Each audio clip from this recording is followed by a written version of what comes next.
बहुत समय पहले की बात है। एक राज्य में एक संपन्न व्यापारी निवास करता था। उसकी विवाहित जीवन की अवधि 12 वर्षों को पार कर चुकी थी। इस दौरान उसकी एकमात्र संतान, एक सुंदर बेटी जिसका नाम वासिलिसा था, उसके जीवन में आई। दुर्भाग्यवश जब वासिलिसा 8 वर्ष की थी, उसकी मां की मृत्यु हो गई। मृत्यु के निकट पहुंचते समय उसकी मां ने उसे अपने पास बुलाया। एक गुड़िया उसकी हथेलियों में रखते हुए उसने कहा, मेरी प्यारी वासिलिसुष्का, मेरी अंतिम बात ध्यान से सुन। अब मैं इस दुनिया को छोड़ने जा रही हूँ, लेकिन मेरे आशीर्वाद के साथ ये गुड़िया तुझे सौंप रही हूँ। इसको हमेशा अपने पास रखना और किसी को भी इसके बारे में बताना मत। जब कभी भी तू किसी परेशानी में हो, इसे कुछ भोजन देना और फिर इससे सहायता मांगना। ये तुझे मुसीबतों से बाहर निकालने का तरीका बताएगी। ये कहकर उसकी मां ने उसे विदा का चुंबन दिया और हमेशा के लिए सो गई। मां की मृत्यु के बाद व्यापारी ने गहरा दुख अनुभव किया, परंतु गृहस्थ जीवन का संचालन आवश्यक था, इसलिए उसने दूसरी शादी का निर्णय लिया। वह एक आकर्षक व्यक्तित्व का धनी था और कई महिलाएं उसके साथ विवाह की आकांक्षा रखती थी। इनमें से एक विधवा विशेष रूप से उसे भा गई। वह युवावस्था को पार कर चुकी थी, लेकिन उसकी 2 बेटियां थीं जो वासिलिसा की आयु की थी। व्यापारी ने सोचा कि वह अच्छी पत्नी और मां साबित होगी, इसीलिए उसने उससे विवाह कर लिया। परंतु यह निर्णय उसके लिए एक बड़ी गलती सिद्ध हुआ, क्योंकि वह स्त्री वासिलिसा के प्रति एक अच्छी मां नहीं बन पाई। वासिलिसा अपने गांव की सबसे रूपवती कन्या मानी जाती थी और इसी कारण उसकी सौतेली मां और बहनों के दिल में उससे ईर्ष्या उत्पन्न हो गई थी। वे सदैव उसे कष्ट देने का प्रयास करती, उसके लिए अत्यधिक काम का बोझ छोड़ देती ताकि वह परिश्रम से क्षीण और विवर्ण हो जाए और धूप व हवा से उसका रंग फीका पड़ जाए। इस प्रकार उस बालिका का जीवन कठिनाइयों से भरा हुआ था। वासिलिसा बिना किसी शिकायत के सारे कार्य करती रहती और हर दिन और भी अधिक सुंदर हो उठती। इसके विपरीत उसकी सौतेली मां और बहनें अपनी सारी कोशिशों के बावजूद मुरझाती जा रही थी। उनकी त्वचा का रंग सांवला और शरीर दुर्बल होता जा रहा था। फिर भी वे स्वयं को कुलीन घराने की स्त्रियों के समान ऊंचे दर्जे का मानते हुए हाथ पर हाथ रखकर आराम से बैठी रहती। वासिलिसा के लिए यह कठिन था कि कैसे वे बिना परिश्रम किए अपना जीवन व्यतीत करती थी। वासिलिसा की सहायता उसकी वह गुड़िया करती, जिसके बिना वह अपना कोई कार्य संपूर्ण नहीं कर सकती थी। वासिलिसा प्रायः स्वयं भोजन नहीं करती और सबसे स्वादिष्ट व्यंजन अपनी गुड़िया के लिए रख देती। उसके बाद भी वे खुद हाथ पर हाथ रखे ऐसे बैठी रहती जैसे कुलीन घरों की स्त्रियां बैठी रहती है। ऐसा कैसे होता? वासिलिसा की गुड़िया उसकी सहायता करती। उसके बिना तो वासिलिसा अपना कोई काम पूरा कर ही नहीं सकती थी। वासिलिसा अक्सर कुछ नहीं खाती और सबसे ज्यादा स्वादिष्ट खाना गुड़िया के लिए रख देती। रात को जब सब सोने चले जाते तो वह अपने आप को नीचे वाले छोटे कमरे में बंद कर लेती और गुड़िया को खाना खिलाती और कहती, सुनो गुड़िया, मैं तुझे अपनी मुश्किलें बताती हूँ। मैं अपने पिता के घर में रहती हूँ और मेरी किस्मत बहुत खराब है। मेरी नीच सौतेली माँ मुझे हमेशा परेशान करने में लगी रहती है। तू मुझे बता, मैं इसे सहन करने के लिए क्या करूं? तब गुड़िया उसको अच्छी सलाह देती, उसको तसल्ली देती और उसका सुबह का सारा काम कर देती। वासिलिसा से कहा गया था कि वह जंगल से फूल चुनकर लाए, सारे फूलों की क्यारियां साफ करे, बाहर से कोयला अंदर लेकर आए, पानी भरे घड़े घर में लेकर आए, अंगीठी के पत्थर को गर्म रखे। गुड़िया उसका यह सब काम कर देती। गुड़िया ने उसे जड़ी बूटियों के बारे में भी बताया, सो उस गुड़िया को धन्यवाद कि उसने उसकी जिंदगी अच्छी बना दी थी। इस तरह कई साल निकल गए। वासिलिसा बड़ी हो गई। गांव के सारे लड़के उससे शादी की इच्छा करने लगे, पर सौतेली माँ की बेटियों की तरफ कोई देखता भी नहीं था। यह देखकर तो सौतेली माँ उसके लिए और भी बुरी हो गई। उसने उससे शादी करने वालों को जवाब देना शुरू कर दिया कि मैं उसकी शादी तब तक नहीं करूंगी जब तक उसकी दोनों बहनों की शादी न हो जाए। इस तरह उसने उसके सारे उम्मीदवारों को वापस भेज दिया। एक दिन सौदागर को किसी काम से काफी दिनों के लिए बाहर जाना पड़ा। इस बीच सौतेली माँ एक नए घर में गई जो एक घने अंधेरे जंगल के पास था। उस जंगल में एक घास का मैदान था और उस मैदान में एक झोपड़ी थी। और उस झोपड़ी में बाबा यागा रहती थी। वह किसी को अंदर नहीं आने देती थी और आदमियों को तो ऐसे खा जाती थी जैसे लोग मुर्गा खा जाते हैं। जब वह जा रही थी तो सौतेली माँ ने अपनी सौतेली बेटी को जंगल में भेजा, पर वह वहां से हमेशा ही सुरक्षित चली आई, क्योंकि उसकी गुड़िया ने उसे एक रास्ता बताया जिससे वह हमेशा ही बाबा यागा की झोपड़ी से बचकर जा सकती थी। एक दिन जब कटाई का समय आ गया तो सौतेली माँ ने तीनों बेटियों को शाम के लिए कुछ काम दिया। एक को उसने लेस बनाने का काम दिया, दूसरी को उसने एक मोजा बुनने का काम दिया और वासिलिसा को काटने का काम दिया। हर एक को एक निश्चित काम करना था। माँ ने घर की सारी रोशनी बुझा दी और केवल एक मोमबत्ती जली छोड़ दी। तीनों लड़कियां काम करने बैठ गई और वह खुद सोने चली गई। लड़कियां काम करती रहीं और मोमबत्ती जलती रही। आखिर वह खत्म हो गई। सौतेली माँ की एक बेटी ने एक कैंची उठाई और उससे मोमबत्ती का धागा काट दिया, पर सौतेली माँ ने उससे यह कह रखा था कि वह ऐसा दिखाए कि जैसे रोशनी अपने आप अचानक ही बुझ गई हो। वे बोली, अब क्या करें, घर में और कोई आग भी नहीं है और हमारा काम अभी खत्म भी नहीं हुआ है। हमको बाबा यागा से जाकर रोशनी लानी चाहिए। जो लड़की लेस बना रही थी वह बोली, मुझे तो अपनी सुई की रोशनी ही काफी है। दूसरी बोली, मैं भी नहीं जा रही क्योंकि मेरी बुनाई की सलाइयों की रोशनी मेरे लिए काफी है। वासिलिसा, तुम बाबा यागा के पास जाओ और आग लेकर आओ। और उन्होंने वासिलिसा को कमरे से बाहर धक्का दे दिया। वासिलिसा बेचारी अपने कमरे में गई, थोड़ा सा मांस और शराब गुड़िया के सामने रखी और बोली, मेरी प्यारी गुड़िया, ले तो इसे खा और मेरी उलझन सुन। वे मुझे आग लाने के लिए बाबा यागा के घर भेज रही है और बाबा यागा तो मुझे खा जाएगी। गुड़िया ने उसका रखा खाना खाया। उसकी दोनों आंखें ऐसे चमक गई जैसे दो लैंप जल उठे हो। वह बोली, तुम बिल्कुल नहीं डरो, जैसा वे कहती हैं वैसा ही करो, पर बस तुम मुझे अपने साथ ले चलो। जब तक मैं तुम्हारे साथ रहूंगी तब तक बाबा यागा तुम्हें कोई नुकसान नहीं पहुंचा सकती। वासिलिसा ने गुड़िया को अपनी जेब में रखा, भगवान की प्रार्थना की और उस अंधेरे जंगल की तरफ चल पड़ी। अचानक ही एक नाइट घोड़े पर सवार वहां से गुजर गया, जो बिल्कुल सफेद था। उसका शाल सफेद था, उसका घोड़ा सफेद था और उसके घोड़े की लगाम भी सफेद थी और रोशनी हो गई। वह और आगे चली तो अचानक एक और नाइट उधर से गुजरा। ये नाइट पूरा का पूरा लाल था।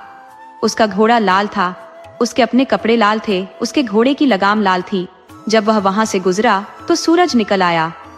वासिलिसा रात भर चलती रही और फिर अगले दिन भी चलती रही। अगली शाम वह उस घास के मैदान में आ पहुंची जहां बाबा यागा की झोपड़ी खड़ी हुई थी। उसकी झोपड़ी के चारों ओर एक बाड़ बनी हुई थी। वह हड्डियों की बनी हुई थी और उसमें लगे हुए खंभों पर खोपड़ियां लगी थी जो अपनी खाली आंखों से घूर रही थी। बजाय फाटक और दरवाजों के वहां पैर थे और जहां साकल लगती है वहां हाथ लगे हुए थे। ताले की जगह उसमें मुंह लगा हुआ था जिसके दांत बहुत तेज थे। वासिलिसा तो यह सब देखकर पत्थर की तरह ठंडी पड़ गई। अचानक एक और घुड़सवार उधर से गुजरा। वह पूरा का पूरा काला था। उसका बिल्कुल काले रंग का घोड़ा था, काले रंग का शाल था। उसने दरवाजा खोला और वहां से भाग गया जैसे कि उसे धरती निगल गई हो और फिर रात हो गई। पर यह अंधेरा बहुत देर तक नहीं रहा, क्योंकि बाबा यागा की झोपड़ी के चारों तरफ जो बाड़ लगी थी उसके खंभों पर लगी खोपड़ियों की आंखें चमकने लगी थी। उस समय ऐसा उजाला हो गया जैसे दिन निकल आया हो। आसपास सब हरा हरा दिखाई देने लगा। वासिलिसा एक बार फिर डर के मारे कांप उठी। वह नहीं जानती थी कि वह वहां से बचकर कैसे भाग जाए। अचानक जंगल में एक भयानक आवाज सुनाई पड़ी। पेड़ों की शाखाएं चर्र चर्र की आवाजें करने लगी। सूखे पत्ते चटकने लगे। जंगल के बाहर से बाबा यागा जंगल में आती दिखाई दी। वह एक ओखली में बैठी थी, मूसल उसके पास रखा था और वह एक झाड़ू से अपने कदमों के निशान मिटाती आ रही थी। वह अपनी झोपड़ी के दरवाजे पर आकर रुकी, कुछ इधर उधर सूंघा, फिर अपने चारों तरफ सूंघा और चिल्लाई, फी फो फी फूम, मुझे एक रूसी फूल की खुशबू आ रही है। कौन है यहाँ? वासिलिसा डर के मारे कांपने लगी। वह बाबा यागा की तरफ आगे बढ़ी, उसे जमीन तक झुककर नमस्ते की और बोली, माँ जी, मैं हूं। मेरी सौतेली माँ की बेटियों ने मुझे आपके पास आग लाने के लिए भेजा है। बाबा यागा बोली, ठीक है, मैं उन्हें जानती हूँ। तू मेरे पास रुक और मेरे लिए काम कर, तो मैं तुझे आग दे दूंगी, नहीं तो मैं तुझे ही खा जाऊंगी। फिर वह दरवाजे की तरफ गई और चिल्लाई, ओ मेरे मजबूत तालों खुल जाओ, मेरे मजबूत दरवाजों खुल जाओ। और दरवाजा खुल गया। बाबा यागा उसमें से सीटी बजाती नाचती बाहर चली गई। वासिलिसा उसके पीछे पीछे चल दी। उन दोनों के जाते ही दरवाजा बंद हो गया। वासिलिसा ने बाहर बाड़े पर लगी हुई खोपड़ियों में से एक खोपड़ी से आग जलाई, बाबा यागा के लिए ओवन में से खाना निकाला। वह खाना तो 10 आदमियों के खाने से भी ज्यादा ही था। फिर एक कमरे में से वह उसके लिए शराब लेकर आई। बाबा यागा ने वह सारा खाना खा लिया और सारी शराब पी ली, पर वासिलिसा के लिए केवल थोड़ा सा सूप, एक डबल रोटी का टुकड़ा और सूअर के मांस एक टुकड़ा ही बचा। खा पीकर बाबा यागा सोने के लिए लेट गई और बोली, कल सुबह जब मैं यहाँ से चली जाऊं तो मेरा आंगन साफ कर देना, कमरों में झाड़ू लगा देना, मेरा शाम का खाना तैयार करके रखना, मेरे कपड़े धो देना, खेत से जाकर ओट्स ले आना और उसे छान कर साफ कर देना, और ध्यान रखना कि यह सब काम मेरे घर आने से पहले पूरा हो जाए, नहीं तो मैं तुझे खा जाऊंगी। ये सब कहकर वह खर्राटे मारने लगी। वासिलिसा ने बचा हुआ खाना गुड़िया के सामने रखा और बोली, ओ मेरी गुड़िया, ले ये खा और मेरा दुखड़ा सुन। बाबा यागा ने मुझे जो काम करने के लिए दिए हैं वे बहुत मुश्किल है, और अगर मैंने उसके वे सब काम नहीं किए तो उसने मुझे खा जाने की धमकी दी है। मेरी सहायता कर। ओ सुंदर लड़की वासिलिसा, तो बिल्कुल चिंता मत कर, खाना खा, भगवान की प्रार्थना कर और सो जा। सुबह तो शाम से ज्यादा अक्लमंद होती है। अगले दिन सुबह वासिलिसा बहुत जल्दी ही उठ गई। बाबा यागा तो उससे भी पहले उठ गई थी और अपनी खिड़की से बाहर देख रही थी। खोपड़ियों की आंखों की चमक धीरे धीरे धुंधली पड़ती जा रही थी। सफेद घुड़सवार उधर से दौड़ गया और सुबह हो गई। तब बाबा यागा अपने आंगन में गई और वहां जाकर सीटी बजाई तो तुरंत ही उसकी ओखली और मूसल और झाड़ू आ गए। तभी लाल घुड़सवार उधर से गुजरा तो सूरज निकल आया। बाबा यागा अपनी ओखली में बैठी और मूसल की सहायता उसको आगे बढ़ाया, और झाड़ू की सहायता से उसने अपने पीछे के सारे निशान मिटा दिए। अब वासिलिसा घर में अकेली रह गई। उसने बाबा यागा का घर देखा तो उसको वहां इकट्ठा की गई चीजों को देखकर बहुत आश्चर्य हुआ। वह सोचने लगी कि वह अपना काम कहां से शुरू करे, पर उसने देखा कि उसका सारा काम तो कभी का खत्म हो चुका है। बाबा यागा का ओट्स तो कभी का आ चुका है और उसे साफ भी किया जा चुका है। वासिलिसा के मुंह से निकला, हे भगवान, तुमने मेरी इस जरूरत के वक्त बहुत बड़ी सहायता की। गुड़िया बोली, अब तुमको बाबा यागा का बस खाना ही तो बनाना है। कहकर वह कूदकर वासिलिसा की जेब में बैठ गई और फिर बोली, भगवान की कृपा से तुम यह काम भी कर ही लोगी। तुम यही चुपचाप बैठकर उसका इंतजार करो। शाम को वासिलिसा ने कपड़ा बिछाया और बाबा यागा का इंतजार करने लगी। इतने में अंधेरा छाने लगा। तभी एक काला घुड़सवार आकर गुजर गया और रात हो गई। खोपड़ियों की आंखों में रोशनी चमक उठी, पेड़ हिलने लगे, पत्तियां चरमराने लगी। बाबा यागा अंदर आई। वासिलिसा उसके स्वागत के लिए उठी। बाबा यागा ने पूछा, काम हो गया? वासिलिसा बोली, हाँ दादी माँ, देखिए ना। बाबा यागा ने चारों तरफ देखा तो देखकर गुस्सा हो गई, क्योंकि अब उसके पास उससे कहने के लिए कुछ नहीं था। वह बोली, ठीक है। वह फिर चिल्लाई, ओ मेरे बहादुर नौकरों, ओ मेरे दिल के दोस्तों, ये सारी ओट्स इकट्ठी कर कर के रख दो। तभी 3 जोड़ी हाथ प्रकट हुए। उन्होंने ओट्स उठाई और उसको वहां से उठाकर ले गए। बाबा यागा ने शाम का खाना खाया और सोने जाने से पहले वासिलिसा से कहा, कल को भी वही सब कुछ करना जो तूने आज किया था, पर उस भूसे को भी ले लेना जो मेरे खेत में पड़ा हुआ है। उसकी हर बाल में से सारी मिट्टी साफ कर देना।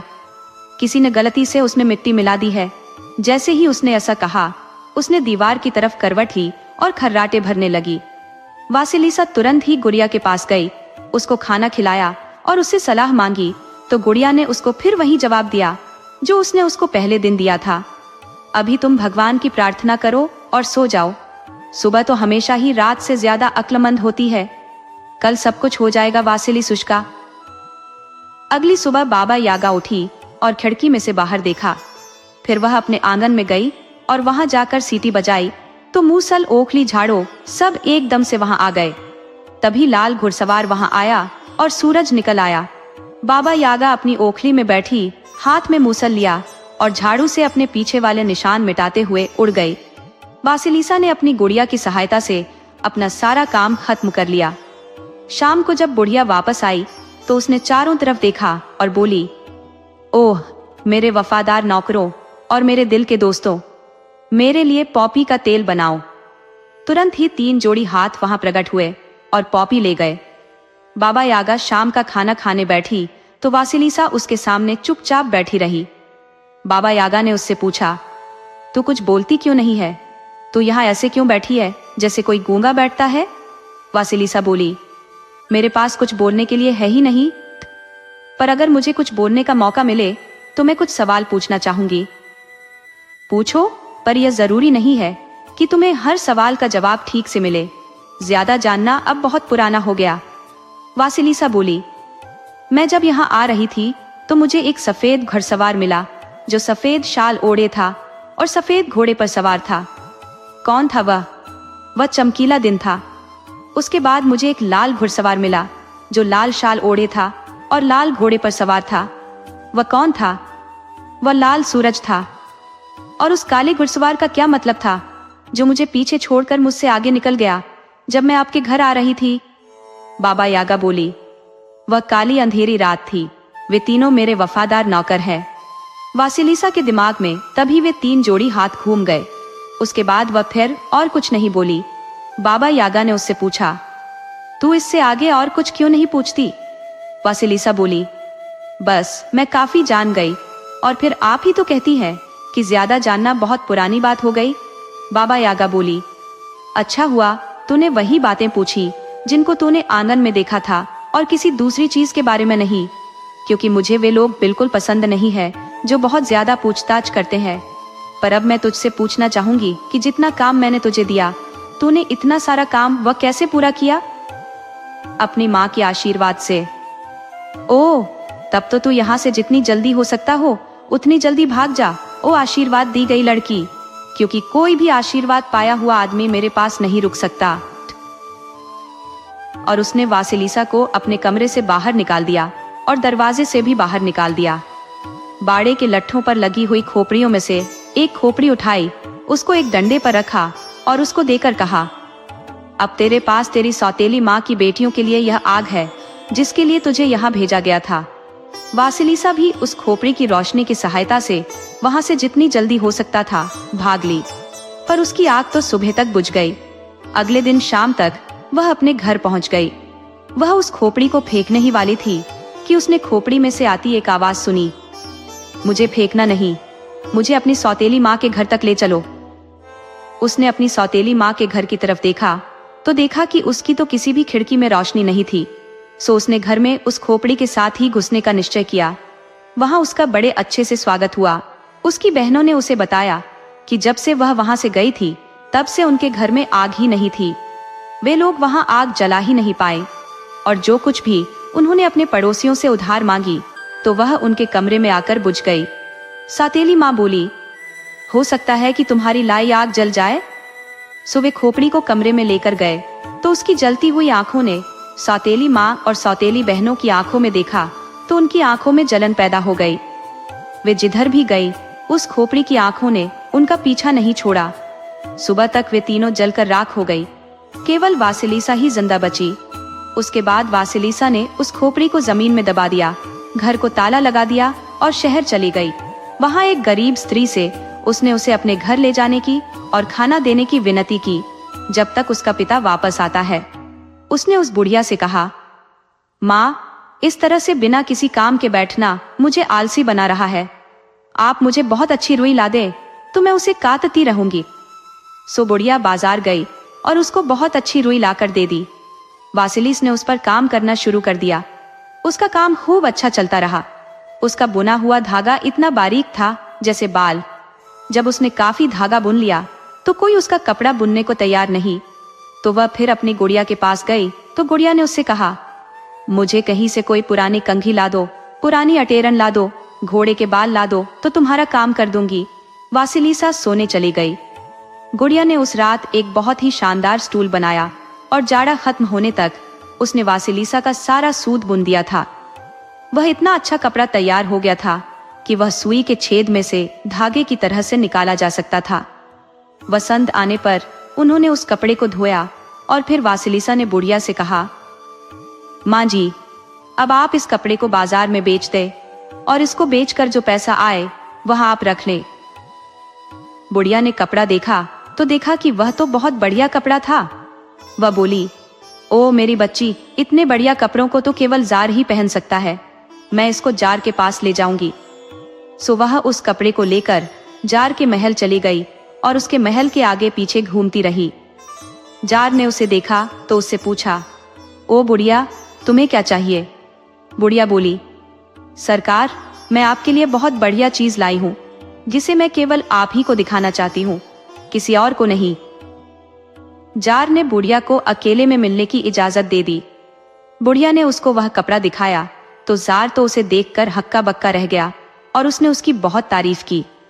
फिर उसने पूछा कि उसको उसके बदले में क्या चाहिए। बुढ़िया बोली, मैं यह आपको भेंट देना चाहती हूँ। यह तो बहुत बेशकीमती है। जार ने फिर कुछ सोचा और बहुत सारी कीमती भेंटें देकर उसे वापस भेज दिया। अब जार उस कपड़े की अपने लिए कमीजें बनवाना चाहता था, पर उसको कोई ऐसा आदमी नहीं मिल रहा था जो यह काम कर सकता हो। वह बहुत देर तक सोचता रहा। फिर उसने बुढ़िया को फिर से बुला भेजा और उसे कहा, अगर तुम यह सूत काट सकती हो और फिर उसका कपड़ा बुन सकती हो तो तुम इसकी कमीज भी सिल सकती होगी। बुढ़िया बोली, हुजूर, मैं काट भी नहीं सकती और मैं बुन भी नहीं सकती। मेरे घर में एक लड़की ठहरी हुई है, शायद वह यह कर सके। ठीक है, तो वही मेरा यह काम कर दे। सो बुढ़िया अपने घर गई और वासिलिसा से जाकर सब कहा। वासिलिसा बोली, मुझे मालूम था कि मुझे यह काम करना पड़ेगा। उसने अपने आप को अपने छोटे कमरे में बंद कर लिया और अपने काम पर लग गई। वह जब तक उस कमरे में से बाहर नहीं निकली, जब तक उसने 12 कमीजें नहीं बना ली। जब कमीजें बन गई तो बुढ़िया उनको जार के महल ले गई। इधर वासिलिसा नहाई धोई, अपने बालों में कंघी की अच्छे कपड़े पहने और खिड़की में बैठकर जार का इंतजार करने लगी। वह जब इस तरह से वहां बैठी हुई थी तो एक शाही नौकर उसके कमरे में आया और बोला, जार उस कलाकार को देखना चाहते हैं जिसने उनके लिए कमीजें बनाई है और वह उसको अपने हाथों से इनाम देना चाहते हैं। सुंदर वासिलिसा उसके साथ जार के पास गई। जार ने जब उसे देखा तो वह तो उससे प्यार करने लगा। वह बोला, नहीं ओ सुंदर लड़की, मैं तुमसे अलग नहीं रह सकता, तुमको मुझसे शादी करनी होगी। जार ने वासिलिसा के सफेद हाथ पकड़े और उसको अपने बराबर में बिठा लिया और शादी के घंटे बजाने का हुक्म दे दिया। वासिलिसा का पिता भी घर वापस लौट आया था। वह अपनी बेटी की खुशकिस्मती पर बहुत खुश था। वह अपनी बेटी के पास ही रहा। वासिलिसा ने बुढ़िया को भी अपने साथ ही रख लिया और गुड़िया हमेशा उसकी जेब में रही।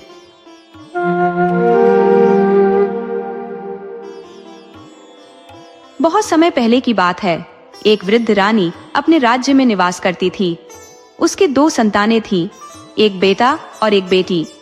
दोनों अत्यंत सुंदर और सबल थे, परंतु राज्य में एक दुष्ट जादूगरनी भी रहती थी, जिसका मन सदैव इस सोच में डूबा रहता था कि वह उन्हें उनके राज्य से कैसे निष्कासित कर सके। एक दिन वह जादूगरनी रानी के पास आई और बोली, प्रिय बहन, मैं तुम्हें यह अंगूठी भेंट करती हूँ।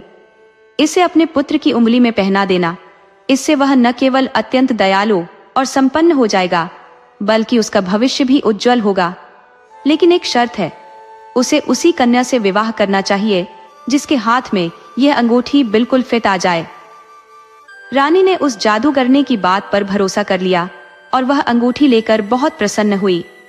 अपनी अंतिम घड़ियों में उसने अपने बेटे को यह निर्देश दिया कि वह उसी लड़की से विवाह करे जिसके हाथ में यह अंगूठी पूरी तरह फिट आ जाए। समय बीतता गया और पुत्र किशोरावस्था से निकलकर युवावस्था में प्रवेश कर गया। जब वह विवाह योग्य हुआ तो उसने अपनी दुल्हन की खोज शुरू की। अनेकों सुंदर लड़कियां उसने देखी, परंतु जैसे ही वह अंगूठी उन्हें पहनाने का प्रयास करता, या तो वह ढीली पड़ जाती या फिर ही नहीं होती। थक हार कर वह नगर नगर, गांव गांव भटकने लगा। इस दौरान उसने कई सुंदरियों से मुलाकात की, लेकिन उसकी तलाश अधूरी ही रही। निराश होकर वह अंततः घर लौट आया। एक दिन उसकी बहन ने उससे पूछा, भैया इतने उदास क्यों हो? तब उसने उसे अपनी कठिनाई बताई। उसकी बहन ने जैसे ही अंगूठी देखी, हंसते हुए बोली, भैया ये तो बहुत प्यारी अंगूठी है, जरा मुझे पहनने दो। उसने उसे अपनी उंगली में पहना तो देखा कि वह उसे बिल्कुल फिट आ गई। भाई चौंक उठा और बोला, ओ तो तुम ही वह हो जो मेरे लिए बनी हो। बहन ने इसे पापपूर्ण विचार मानते हुए बहुत समझाने का प्रयास किया, परंतु उसका भाई सुनने को तैयार नहीं था। वह खुशी में उछलते हुए बोला, अब तुम्हें मेरे साथ विवाह के लिए तैयार होना ही होगा। बहन दुखी होकर रोने लगी और घर के बाहर जाकर दहलीज पर बैठ गई। उसी समय दो भिखारी वहां से गुजर रहे थे। उसने उन्हें खाने पीने की चीजें दी। जब उन्होंने उसे रोते हुए देखा तो पूछा, बेटी क्यों रो रही हो? हमें अपनी परेशानी बताओ। उसने सारा हाल सुनाया। भिखारी बोले, बेटी अब दुखी होने की आवश्यकता नहीं, जैसा हम कहते हैं वैसा करो। 4 गुड़िया बनाओ और उन्हें कमरे के चारों कोनों में रख दो, और जब तुम्हारा भाई तुम्हें शादी के लिए बुलाए तो चले जाना, परंतु यदि वह तुम्हें दुल्हन वाले कक्ष में आमंत्रित करे तो उससे थोड़ा समय अवश्य मांगना। ईश्वर पर भरोसा रखना और हमारी सलाह मानना। ये कहकर वे विदा हो गए। भाई बहन का विवाह संपन्न हो गया। शादी के बाद भाई दुल्हन के कक्ष में जाकर पुकारता है, आओ बहन आओ। बहन ने कहा, मैं आती हूँ, बस कान के बुंदे उतार लूं। तभी कमरे के चारों कोनों में रखी चारों गुड़िया गाने लगी, कू कू राजकुमार देने लो कू को। यह भाई है कू को, जो अपनी बहन से शादी करने पर अड्डा है कू को। धरती फट जाए कू को और बहन उसमें समा जाए। उसी क्षण धरती धीरे धीरे फटी और बहन को अपने भीतर समेटने लगी। भाई फिर पुकारा, बहन आओ इस नरम बिस्तर पर।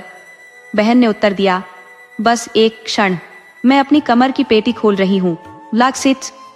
तभी चारों गुड़िया फिर गाने लगी, कू राजकुमार देने लो कू। यह भाई है कू, जो बहन से ब्याह करने पर उतारू है कू।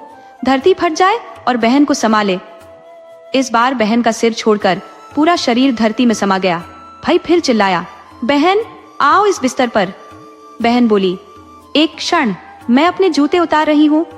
चारों गुड़िया फिर से गाने लगी और इस बार वह पूरी की पूरी धरती में समा गई।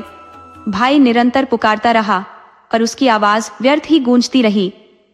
काफी देर तक बहन के न आने पर भाई क्रोधित हो गया और उसे ढूंढने निकला। कमरे में केवल 4 गुड़िया थी जो अब भी गा रही थी। गुस्से में भाई ने उनका सिर आपस में टकराकर उन्हें आग में झोंक दिया। उधर बहन धरती के भीतर नीचे की ओर चलती गई और एक अजीब झोपड़ी देखी जो मुर्गे की टांग पर खड़ी चारों ओर घूम रही थी। उसे देखकर बहन बोली, ओ झोपड़ी रुक जा, अपनी पीठ जंगल की ओर कर। इतना सुनते ही झोपड़ी ने जंगल की ओर पीठ कर ली और दरवाजा खोल दिया। भीतर से एक अत्यंत सुंदर लड़की प्रकट हुई जो सोने चांदी के तारों से बुनाई कर रही थी। उसने अपनी अतिथि का प्रेम पूर्वक स्वागत किया पर एक गहरी सांस लेते हुए बोली, प्यारी बहन, तुझे देखकर हर्ष हो रहा है। काश मैं तेरी सेवा कर पाती, लेकिन यह तब तक ही संभव है जब तक मेरी माँ यहाँ नहीं आती। जैसे ही वह उड़कर यहाँ आएगी, समझ लेना कि हमारे लिए परेशानी की घड़ी है, क्योंकि वह एक शक्तिशाली जादूगरनी है। ये सुनकर लड़की घबरा गई, लेकिन डर के बावजूद वहां से भाग नहीं सकी। मजबूर होकर उसने दूसरे लड़की का साथ दिया और उसके काम में मदद करने लगी। काम करते हुए दोनों की बातें भी चलती रहीं। जैसे ही जादूगरनी माँ के लौटने का वक्त हुआ, दूसरी लड़की ने अपनी सहेली को एक सुई में बदल दिया और उसे कपड़े में छिपाकर एक किनारे रख दिया। तभी बाबा यागा कमरे में घुसते ही चीखी, मेरी प्यारी बेटी, बता तो सही, इस कमरे में रूसी हड्डियों की गंध कैसी आ रही है? लड़की ने तुरंत कहा, माँ, थोड़ी देर पहले कुछ अजनबी यहाँ पानी पीने के लिए रुके थे, तो तुमने उन्हें पकड़ा क्यों नहीं? माँ, वे बहुत बुजुर्ग थे, आपके दांतों के लिए बहुत कड़े।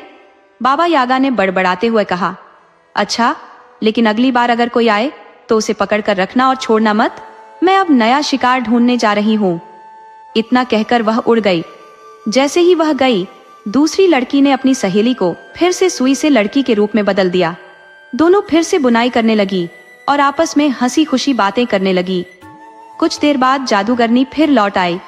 उसने चारों ओर सूंघा और कहा, बेटी, ये रूसी हड्डियों की गंध कहाँ से आ रही है? लड़की ने कहा, कुछ बुजुर्ग लोग यहाँ अपने हाथ गर्म करने आए थे और मैंने उन्हें रोकने की कोशिश की, पर वे नहीं रुके। माँ ने गुस्से में उसे डांटा और फिर उड़ गई। इस दौरान दूसरी लड़की ने अपने मेहमान को सुई के रूप में ही छिपा कर रखा था। माँ के जाते ही वे फिर से बैठकर बातें करने लगी और इस बार यह चर्चा करने लगी कि जादूगरनी से बचने का क्या उपाय निकाला जाए। बातों में ऐसा खो गई कि समय का पता ही नहीं चला। अचानक बाबा यागा सामने आ गई और बोली, बेटी, ये रूसी हड्डियों की गंध कहाँ से आ रही है? इस बार लड़की झूठ नहीं बोल सकी और बोली, माँ, ये सुंदर लड़की आपका इंतजार कर रही है। बाबा यागा ने हुक्म दिया, जा मेरी बच्ची, ओवन गरम कर और ध्यान रहे इसे पूरी तरह गरम करना। जैसे ही मेहमान ने ऊपर नजर डाली, उसका दिल सिहर उठा, क्योंकि बाबा यागा अपनी लकड़ी की पतली टांगों पर खड़ी थी और उसकी लंबी नाक कमरे की छत को छू रही थी। फिर माँ बेटी आग जलाने के लिए ओक और मैपल की मोटी लकड़ियां उठा लाई। उन्होंने उन्हें ओवन में डालकर भड़का दिया और तब तक इंतजार किया जब तक ओवन धधक कर तपता न हो गया। तभी बाबा यागा ने अपने फावड़े को पकड़ा और मीठी आवाज में बोली, आओ मेरी प्यारी बच्ची, फावड़े पर बैठ जाओ। लड़की ने उसकी बात मान ली, लेकिन जैसे ही बाबा यागा ने उसे ओवन में धकेलने का प्रयास किया, लड़की ने अपनी टांगे ओवन की दीवार पर कस दी। बाबा यागा गुस्से से चीखते हुए बोली, अरे, क्या तू सीधे बैठ सकती है बिना हिले डुले? लड़की पर इसका कोई असर नहीं हुआ और बाबा यागा उसे ओवन में डाल नहीं पाई। इससे वह और भड़क उठी।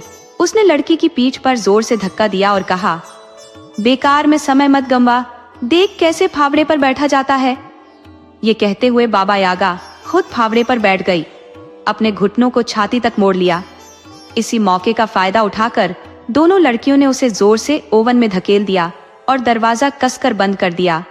फिर वे अपनी बुनाई, कंघी और ब्रश उठाकर वहां से तेजी से भाग निकली।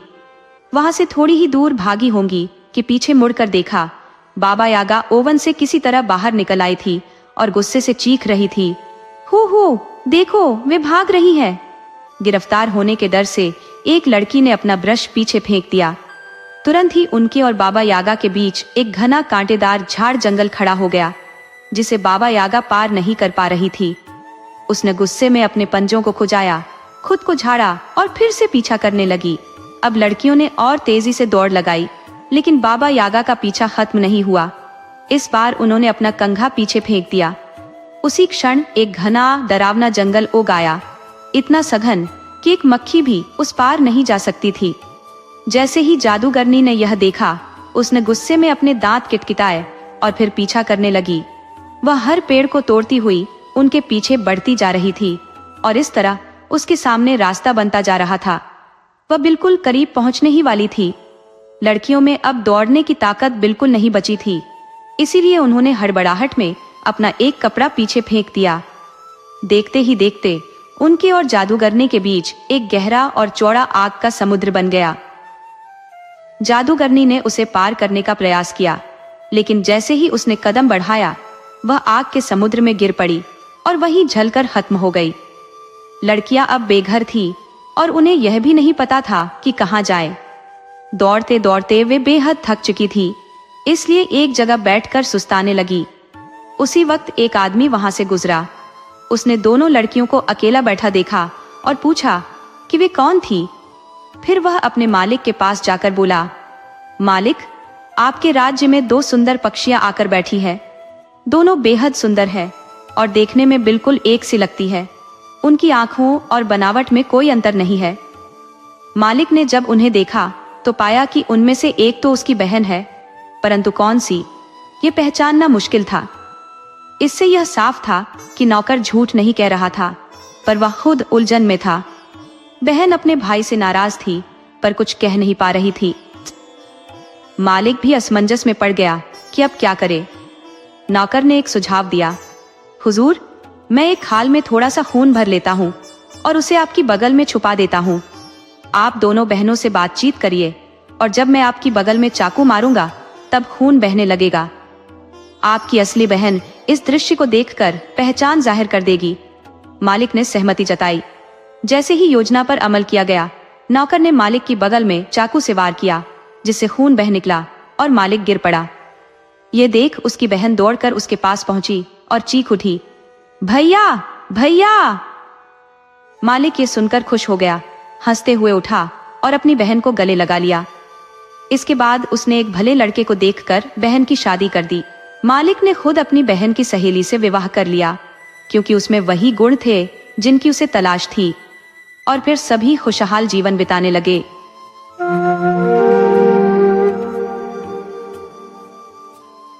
एक बार की बात है, एक वृद्ध दादाजी जंगल के रास्ते से कहीं जा रहे थे। उनके पीछे पीछे उनका कुत्ता दौड़ता चला आ रहा था। चलते चलते अचानक दादाजी का दस्ताना नीचे गिर गया। तभी कहीं से एक छोटी चूहिया हुर्र से आई, दस्ताने के अंदर घुस गई और चैन की सांस लेते हुए बोली, अब मैं यहीं रहूंगी। अभी उसकी बात पूरी भी नहीं हुई थी कि एक मेंढक उछलता कूदता वहां आ धमका। उसने दस्ताने के पास पहुंचकर पूछा, अरे दस्ताने में कौन है? चुनमुन चूहिया बोली, मैं हूँ चुनमुन चूहिया, लेकिन तुम कौन हो? मैं हूँ फुदकू मेंढक। मेंढक ने जवाब दिया, मुझे भी अंदर आने दो। ठीक है, आ जाओ अंदर, चूहिया ने जगह बनाते हुए कहा। इस तरह अब वे दोनों हो गए।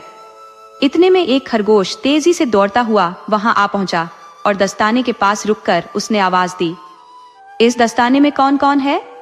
चुनमुन चूहिया ने जवाब दिया, हम हैं चुनमुन चूहिया और फुदकू मेंढक। पर तुम कौन हो? मैं उड़नछू खरगोश हूँ, मुझे भी अंदर घुसने दो, खरगोश ने जल्दी से कहा। ठीक है, आ जाओ अंदर। चूहिया ने उसे भी दस्ताने में जगह दे दी। अब दस्ताने में तीनों साथ रहने लगे। थोड़ी ही देर में एक लोमड़ी वहां आ पहुंची। उसने दस्ताने के पास आकर जोर से आवाज दी, दस्ताने में कौन कौन रहता है? चुनमुन चूहिया ने उत्तर दिया, हम हैं चुनमुन चूहिया, फुदकू मेंढक और उड़नछू खरगोश, लेकिन तुम कौन हो? मैं चटक मटक लोमड़ी हूँ, मुझे भी अंदर आने दो, लोमड़ी ने आग्रह किया। ठीक है, अंदर आ जाओ। अब चारों ने साथ में दस्ताने में जगह बना ली। तभी वहां एक भेड़िया भी आ पहुंचा और दस्ताने के पास आकर उसने गर्जना की, दस्ताने में कौन कौन मौजूद है? चुनमुन चूहिया ने जवाब दिया, हम हैं चुनमुन चूहिया, फुदकू मेंढक, उड़नछू खरगोश और चटक मटक लोमड़ी, लेकिन तुम कौन हो? मैं भुक्खड़ भेड़िया हूँ, मुझे भी जगह चाहिए अंदर। ठीक है, अंदर आ जाओ। दस्ताने में अब 5 प्राणी हो गए थे। इसी तरह कुछ देर बाद एक जंगली सुअर वहां आ धमका और दस्ताने के पास आकर गरजते हुए पूछा, अरे दस्ताने में कौन कौन ठहरा हुआ है? चुनमुन चूहिया ने धैर्य से उत्तर दिया, हम हैं चुनमुन चूहिया, फुदकू मेंढक, उड़नछू खरगोश, चटक मटक लोमड़ी और भुक्खड़ भेड़िया। तुम कौन हो? मैं हूं झगरू शुकर, मुझे भी अंदर रहना है। अरे भाई, यहाँ पहले ही जगह की तंगी है, सांस लेना भी मुश्किल हो रहा है।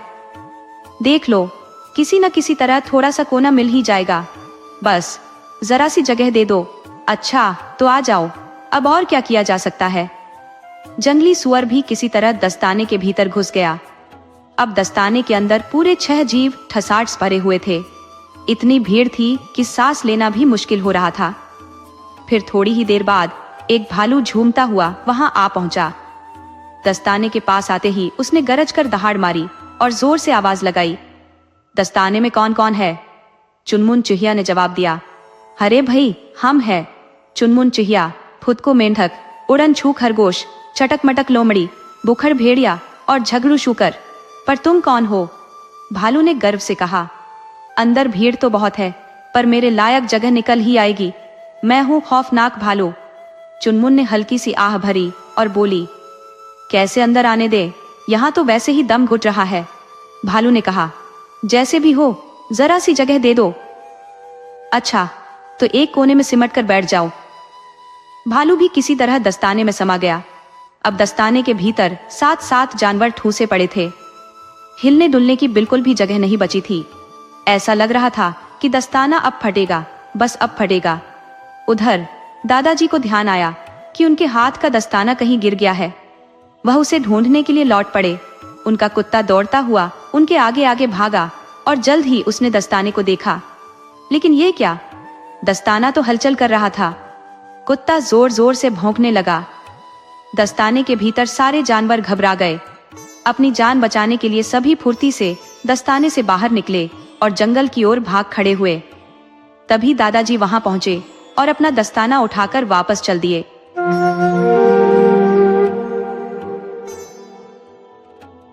बहुत पुरानी बात है। कहीं एक बूढ़ा अपनी बुढ़िया के साथ रहता था।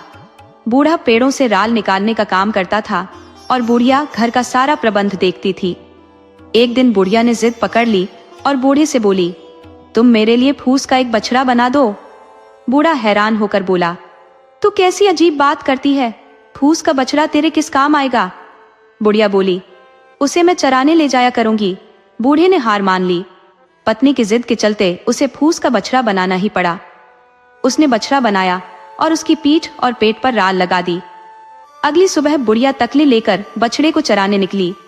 टीले पर जाकर बैठी और सूत काटते हुए कहने लगी, फूस का है तू बछड़ा, राल की तेरी पीठ, चर मेरे बछड़े, चर चर चर। इस तरह बुढ़िया तकली चलाती रही और सूत काटती रही। धीरे धीरे उसे झपकी आ गई। इस दौरान जंगल से एक भालू भागता हुआ वहां आया और बछड़े को देखते ही बोला, अरे तू कौन सा जानवर है रे? बछड़े ने जवाब दिया, फूस का बछड़ा हूँ, राल की है मेरी पीठ।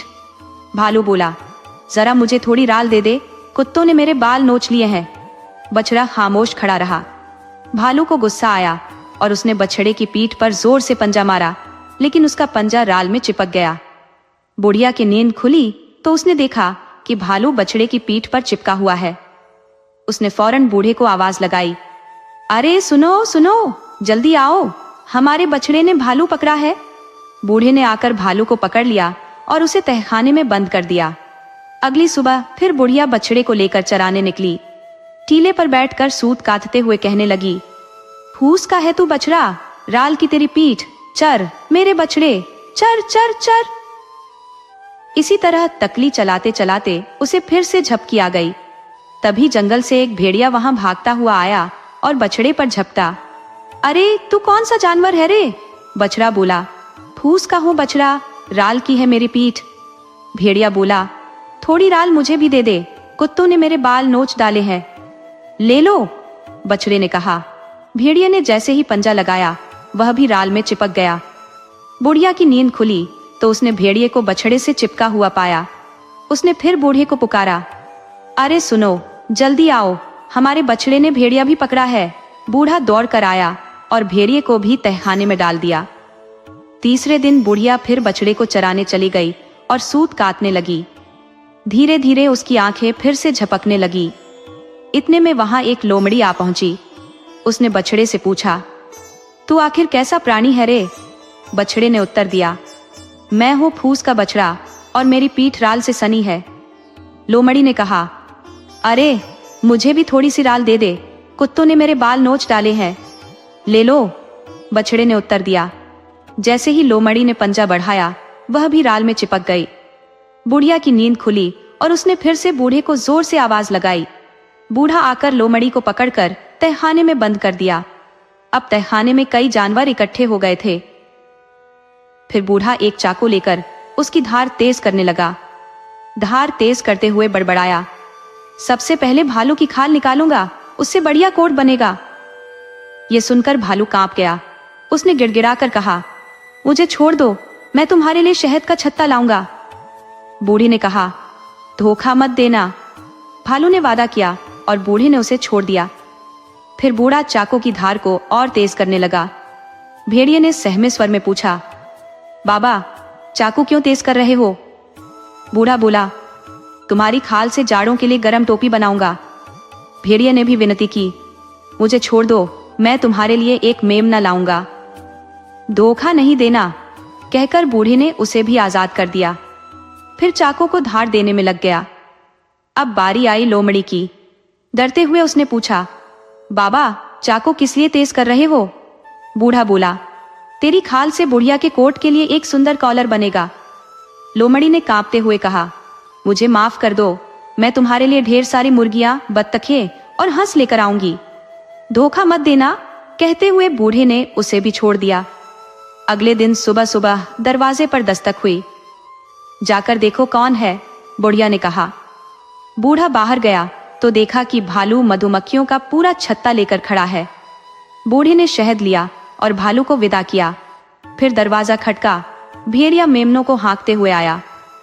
कुछ ही देर में लोमड़ी भी पहुंची और उसके साथ ढेर सारी मुर्गियां, बत्तखे और हंस थे। बूढ़ा और बुढ़िया दोनों खुश होकर आराम से जीवन बिताने लगे।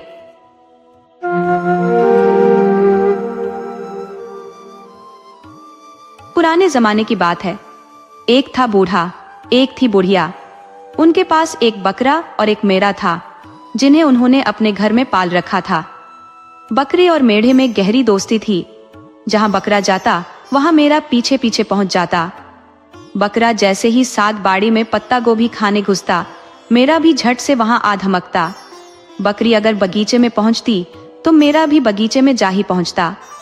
बूढ़े ने एक दिन बुढ़िया से कहा, अरे बुढ़िया, इन दोनों ने तो जीना हराम कर रखा है। अच्छा होगा कि हम इन्हें घर से निकाल दें, वरना साग बाड़ी और बाग बगीचा इनकी वजह से एक दिन बर्बाद हो जाएगा। चलो भाई, निकलो यहाँ से। बकरे और मेढ़े ने अपने लिए एक झोला सिल लिया, उसे गले में लटकाया और घर से चल पड़े। रास्ते में चलते चलते उन्हें एक खेत के बीचों बीच भेड़िए का कटा हुआ सिर दिखाई पड़ा। मेरा ताकतवर था, लेकिन उसमें हिम्मत कम थी, जबकि बकरा हिम्मती था पर ताकतवर नहीं था। बकरे ने कहा, मेरे भाई, तुम ताकतवर हो, ये सिर उठा लो। मेरा बोला, नहीं भाई, तुम हिम्मती हो, तुम ही उठा लो। आखिर दोनों ने मिलकर भेड़िए का सिर उठाया और अपने झोले में रख लिया। फिर चल पड़े। कुछ दूर चलने पर उन्हें आग जलती हुई दिखाई दी। चलो उधर चलते हैं, वहां रात बिता लेंगे ताकि हमें भेड़िए न खा जाए। जब वे आग के पास पहुंचे तो देखा कि कुछ भेड़िए वहां दलिया बना रहे थे। नमस्ते जवानों, बकरे ने कहा। भेड़िए बोले, नमस्ते नमस्ते, जब तक दलिया पकता है तब तक तुम्हारे मांस का स्वाद ही ले लेते हैं। ये सुनकर मेढ़ा घबरा गया, लेकिन बकरा खुद को संभाले हुए था। उसने कहा, मेरे भाई, झोले में से भेड़िए का सिर तो निकालो। मेढ़े ने झोले से कटा हुआ सिर निकाला। बकरा बोला, अरे ये नहीं, बड़ा वाला सिर निकालो। मेढ़े ने वही सिर फिर बाहर निकाला। बकरा बोला, नहीं, ये तो किसी काम का नहीं, सबसे बड़ा वाला निकालो। भेड़िए डर गए। वे सोचने लगे, अरे एक के बाद एक भेड़िए के सिर निकाले जा रहे हैं। उनमें से एक भेड़िया चुप्पी तोड़ते हुए बोला, भाइयों, पानी कम पड़ गया है, मैं पानी लेने जा रहा हूं। जैसे ही वह थोड़ा दूर पहुंचा, उसने सोचा, भाड़ में जाए ये दलिया, और भाग खड़ा हुआ। दूसरा भेड़िया भी अपनी जान बचाने की एक चाल सोचने लगा। अरे ये दुश्मन की औलाद न जाने कहां मर गया है, दलिया भी जलता जा रहा है, रुको, मैं अभी जाकर उस कमबख्त को छड़ी से हाथ कर ले आता हूं। वह भी सरक गया और पहले भेड़िए की तरह लौटकर वापस नहीं आया। तीसरा भेड़िया, जो अब तक शांत बैठा था, उसने भी एक तरकीब लगाई। रुको, मैं जाकर देखता हूं, दोनों को यहां लाता हूं। वह भी मौके का फायदा उठाकर भाग गया। उसकी जान बच गई तो वो खुश हो गया। इस मौके पर बकरा अपने दोस्त मेढ़े की तरफ मुड़ा और बोला, अब और क्या देख रहे हो दोस्त, सोचने का समय नहीं है, आओ जल्दी से दलिया खा लेते हैं और यहाँ से फुर हो जाते हैं। इतने में पहले वाले भेड़िए ने थोड़ी ठंडे दिमाग से सोचा, हम भी कैसे बेवकूफ हैं जो एक बकरे और मेढ़े से डर गए। भाइयों, हमें तुरंत जाकर इन दुश्मन की औलादों का सफाया कर देना चाहिए। सब वहां पहुंचे तो पाया कि दलिया साफ किया जा चुका था, अलाव भी बुझ गया था और बकरा और मेढ़ा ऊंचे बलूत के पेड़ पर चढ़े बैठे थे। भेड़िए बलूत के नीचे बैठकर यह सोचने लगे कि इन दोनों को आखिर पकड़ा कैसे जाए। ऊपर देखा तो पाया कि बकरा सबसे ऊपरी डाल पर चढ़ा हुआ है, जबकि मेढ़ा नीचे की डाल पर कांप रहा था। सुनो, उन्होंने सबसे लंबे और घने बालों वाले एक अनुभवी भेड़िए से कहा, तुम हमारे बीच सबसे बुजुर्ग हो, कुछ उपाय बताओ कि कैसे ऊपर चढ़कर उन्हें पकड़ा जाए। लंबे बालों वाला भेड़िया पेड़ के नीचे लेटकर सोचने लगा। उधर मेरा डाल पर बैठा थर थर कांप रहा था। डर के मारे उसका बस नहीं चला और वह सीधे नीचे खड़े भेड़िए के ऊपर धड़ाम से गिर पड़ा। बकरे ने मौके को भांपते ही चिल्लाना शुरू किया, पकड़ो इस झबरे भेड़िए को, इसे इधर ला, मेरे पास भागने न पाए। और वह खुद भी पेड़ से छलांग मारते हुए भेड़ियों पर कूद पड़ा। ये देखते ही सभी भेड़िए जान बचाकर भाग खड़े हुए। बकरे ने अपने दोस्त मेढ़े के साथ मिलकर एक झोपड़ी बना ली और तब से वे दोनों उसमें आराम से जिंदगी गुजार रहे हैं और अपनी छोटी सी दुनिया में सुख समृद्धि कमा रहे हैं।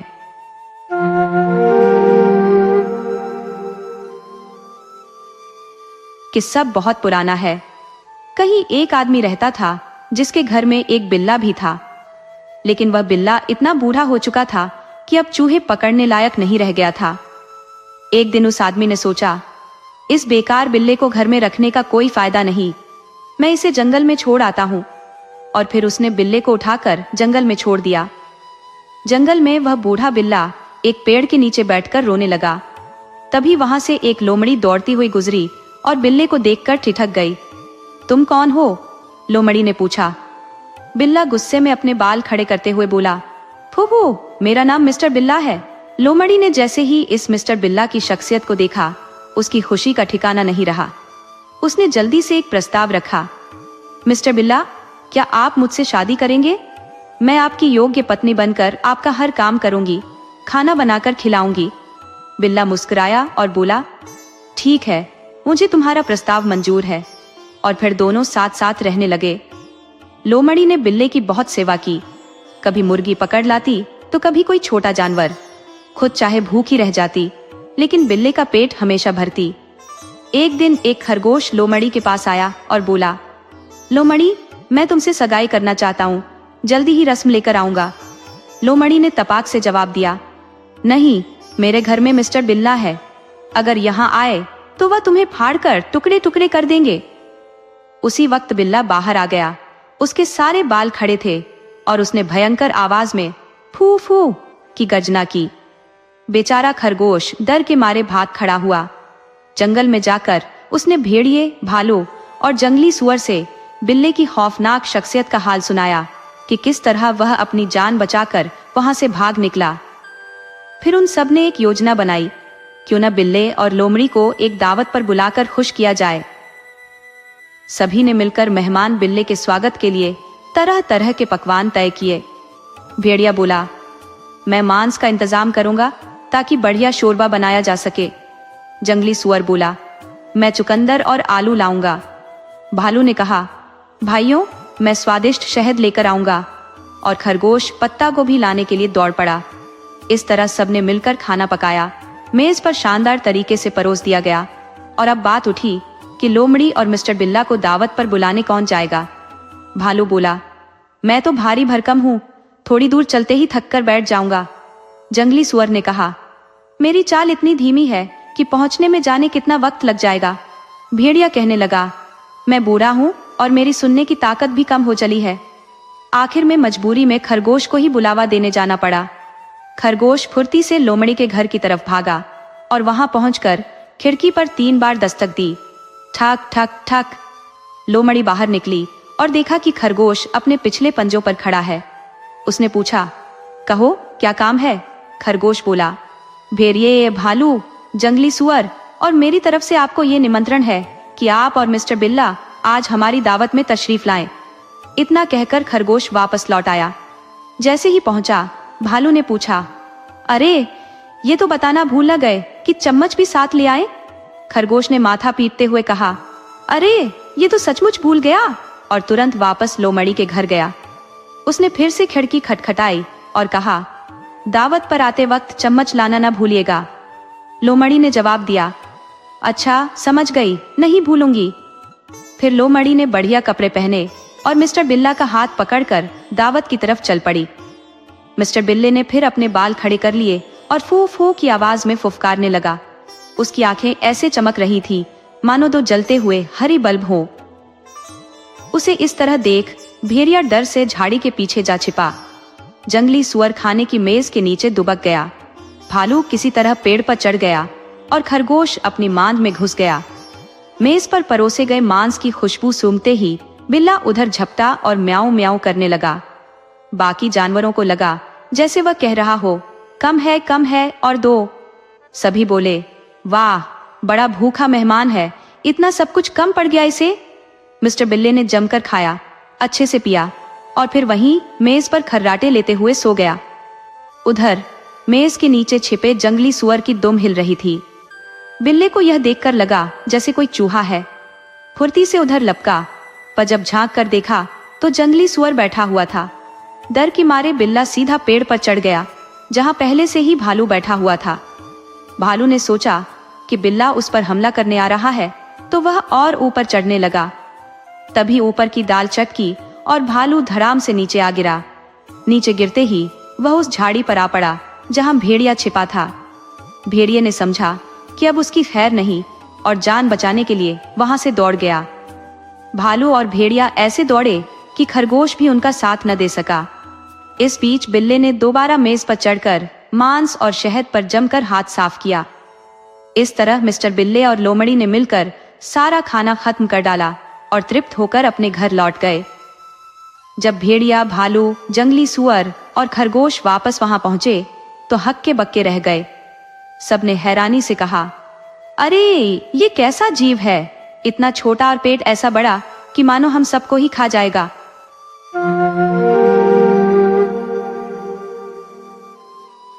यह कथा ग्रीस के लालची राजा मिरास की है, जिसका सबसे प्रिय शौक था सोना बटोरना और घंटों बैठकर उसे गिनना। बड़े महल में रहते हुए भी उसे और भी विशाल महल की चाहत थी। सैकड़ों सेवक सेविकाएं होने के बावजूद उसे और अधिक नौकरों की भूख थी। उसकी एक नन्ही बेटी थी जिसे वह बहुत स्नेह करता था। महल के सामने एक सुंदर बगीचा था जहां उसकी बेटी खेलती कूदती थी। रंग बिरंगे फूलों और फलों से उसे बेहद लगाव था। पर मिरास की सोच हमेशा यही होती कि काश यह सब सोने का होता। वह अधिकतर समय अपने खजाने में ही गुजारता, मन में और धन की चाह लिए। एक दिन एक देवता उसके सामने प्रकट हुए और बोले, मिरास, तुम्हारे पास इतनी समृद्धि है, फिर भी तुम नाखुश क्यों रहते हो? मिरास ने आदर पूर्वक हाथ जोड़कर कहा, क्योंकि मुझे और अधिक चाहिए। देवता मुस्कुराए और बोले, अच्छा फिर मांगो, तुम्हें क्या चाहिए? यह सुनकर मिरास की प्रसन्नता का ठिकाना नहीं रहा। कुछ क्षण विचार करने के बाद उसने कहा, मैं चाहता हूं कि मेरी छुअन से हर वस्तु सोने में परिवर्तित हो जाए, तब मैं अपार संपत्ति अर्जित कर सकूंगा। देवता ने उत्तर दिया, ठीक है, जैसा तुम चाहो। कल सुबह जब तुम जागोगे, जो भी तुम स्पर्श करोगे वह सोने में बदल जाएगा। ये कहकर देवता अदृश्य हो गए। मिरास को विश्वास ही नहीं हो रहा था कि उसे इतना महान वरदान मिल गया है। उत्साह के मारे वह रात भर सो नहीं पाया और बेसब्री से सुबह का इंतजार करने लगा।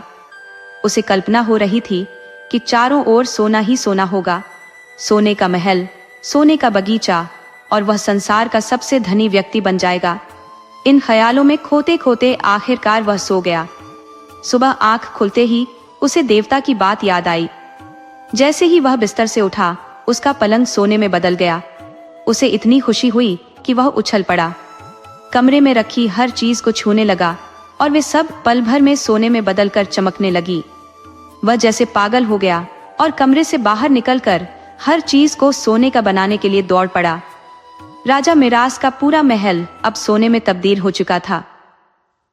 वह खुशी से पागल होकर हंसने लगा, मैं बन गया दुनिया का सबसे अमीर इंसान। फिर उसने बगीचे की ओर दौड़ लगाई और वहां के सारे फूल, पत्ते, पेड़ पौधे सबको सोने का बना डाला। इतनी दौड़ भाग के बाद उसे भूख महसूस हुई। वह जल्दी से महल के भीतर गया और खाने की मेज पर सजी तरह तरह की चीजों की ओर लपका। उसने जल्दबाजी में अंगूर उठाकर मुंह में डाला, लेकिन जैसे ही वह मुंह में गए, सोने में बदल गए। उसके दांत चटकने से बचे। जो भी खाने की कोशिश करता, सब सोने में बदल जाता और वह खा नहीं पा रहा था। पानी पीने का प्रयास किया तो जैसे पिघला हुआ सोना मुंह में घुस गया। उसे तुरंत बाहर फेंक दिया और हताश होकर बैठ गया कि अब वह खाए तो कैसे। तभी उसकी छोटी बेटी रोती हुई महल में आई, पिताजी, मेरा प्यारा बगीचा उजड़ गया। फूल पत्ते अब ना रंग बिरंगे हैं, ना महकते हैं, सब कुछ पीला और कठोर हो गया है। इतना कहकर वह रोते रोते मिरास के गले लग गई। मिरास कुछ कह पाता इससे पहले ही उसकी प्यारी बेटी भी सोने की मूर्ति में बदल गई। यह देख मिरास फूट फूट कर रोने लगा और चीखते हुए बोला, हे देवता, मुझे यह वरदान नहीं चाहिए, कृपा करके इसे वापस ले लो। वह देर तक देवता को पुकारता रहा, आंसुओं में डूबा रहा। कुछ समय बाद देवता प्रकट हुए और मिरास से कहा कि पास की नदी में जाकर स्नान करे। मिरास ने नदी में नहाते हुए पाया कि उसके हाथों का जादू बहकर नदी में घुल रहा है और वह इस अभिशाप से मुक्त हो गया। वापस महल लौटने पर उसने देखा कि उसका बगीचा फिर से हरियाली और रंगों से भर गया था। उसकी बेटी भी मुस्कुराती हुई उसके पास आ गई। यह देख उसकी आंखों में खुशी के आंसू छलक उठे। उस दिन मिरास ने यह सीख लिया कि लालच विनाश का कारण है और यह भी कि प्यार और प्रकृति की खूबसूरती सोने चांदी से कहीं अधिक अनमोल है।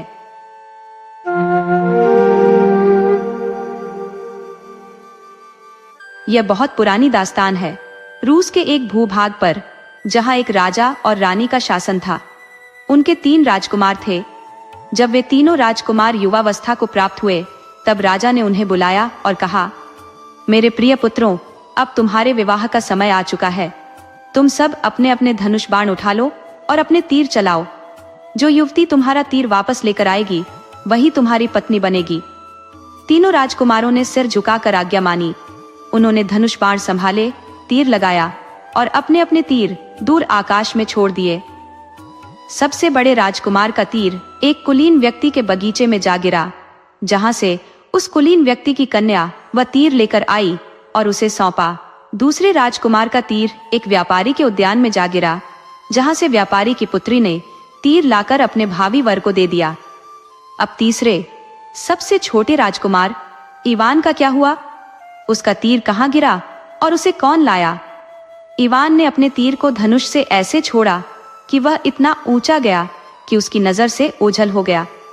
वह बेचारा आधे दिन तक अपना तीर खोजता रहा। अंततः उसे जंगल के एक तालाब में वह तीर मिला, जिसे एक मेंढकी ने जलकुमुद के फूल पर बैठकर अपने मुंह में पकड़ा हुआ था। इवान ने उस मेंढकी से तीर वापस मांगा तो वह बोली, मैं तुम्हारा तीर तभी लौटाऊंगी जब तुम मुझे अपनी दुल्हन बनाने का वादा करोगे। इवान ने नफरत भरी दृष्टि से कहा, भला एक राजकुमार एक मेंढकी से विवाह कैसे कर सकता है? अपने तीर को मेंढकी के मुंह में देखकर इवान क्रोधित था, पर अपने पिता की आज्ञा का उल्लंघन नहीं कर सकता था। अतः वह उस मेंढकी को उठाकर अपने महल ले गया। जब उसने राजा को अपनी कथा सुनाई और मेंढकी को दिखाया तो राजा बोले, बेटे, यदि तुम्हारी किस्मत में मेंढकी से विवाह लिखा है तो वही तुम्हारा भाग्य है। इस प्रकार रविवार के दिन तीनों राजकुमारों का विवाह संपन्न हुआ। बड़े राजकुमार का विवाह एक कुलीन परिवार की कन्या से, दूसरे का विवाह एक व्यापारी की बेटी से और इवान का विवाह उस मेंढकी से। कुछ समय बीत गया। एक दिन राजा ने अपने पुत्रों को पुनः बुलाया और कहा, मेरे प्रिय पुत्रों, मैं यह देखना चाहता हूँ कि मेरे किस बेटे की पत्नी मेरे लिए सबसे उत्कृष्ट कमीज तैयार कर सकती है। तीनों ने पिता को सिर झुकाकर आज्ञा मानी और अपने अपने घर लौट गए। दोनों बड़े पुत्रों को तो कोई चिंता नहीं थी, क्योंकि उनकी पत्नियां सिलाई कढ़ाई में कुशल थी, परंतु छोटे बेटे इवान के चेहरे पर उदासी छा गई और वह मन भारी कर घर लौटा।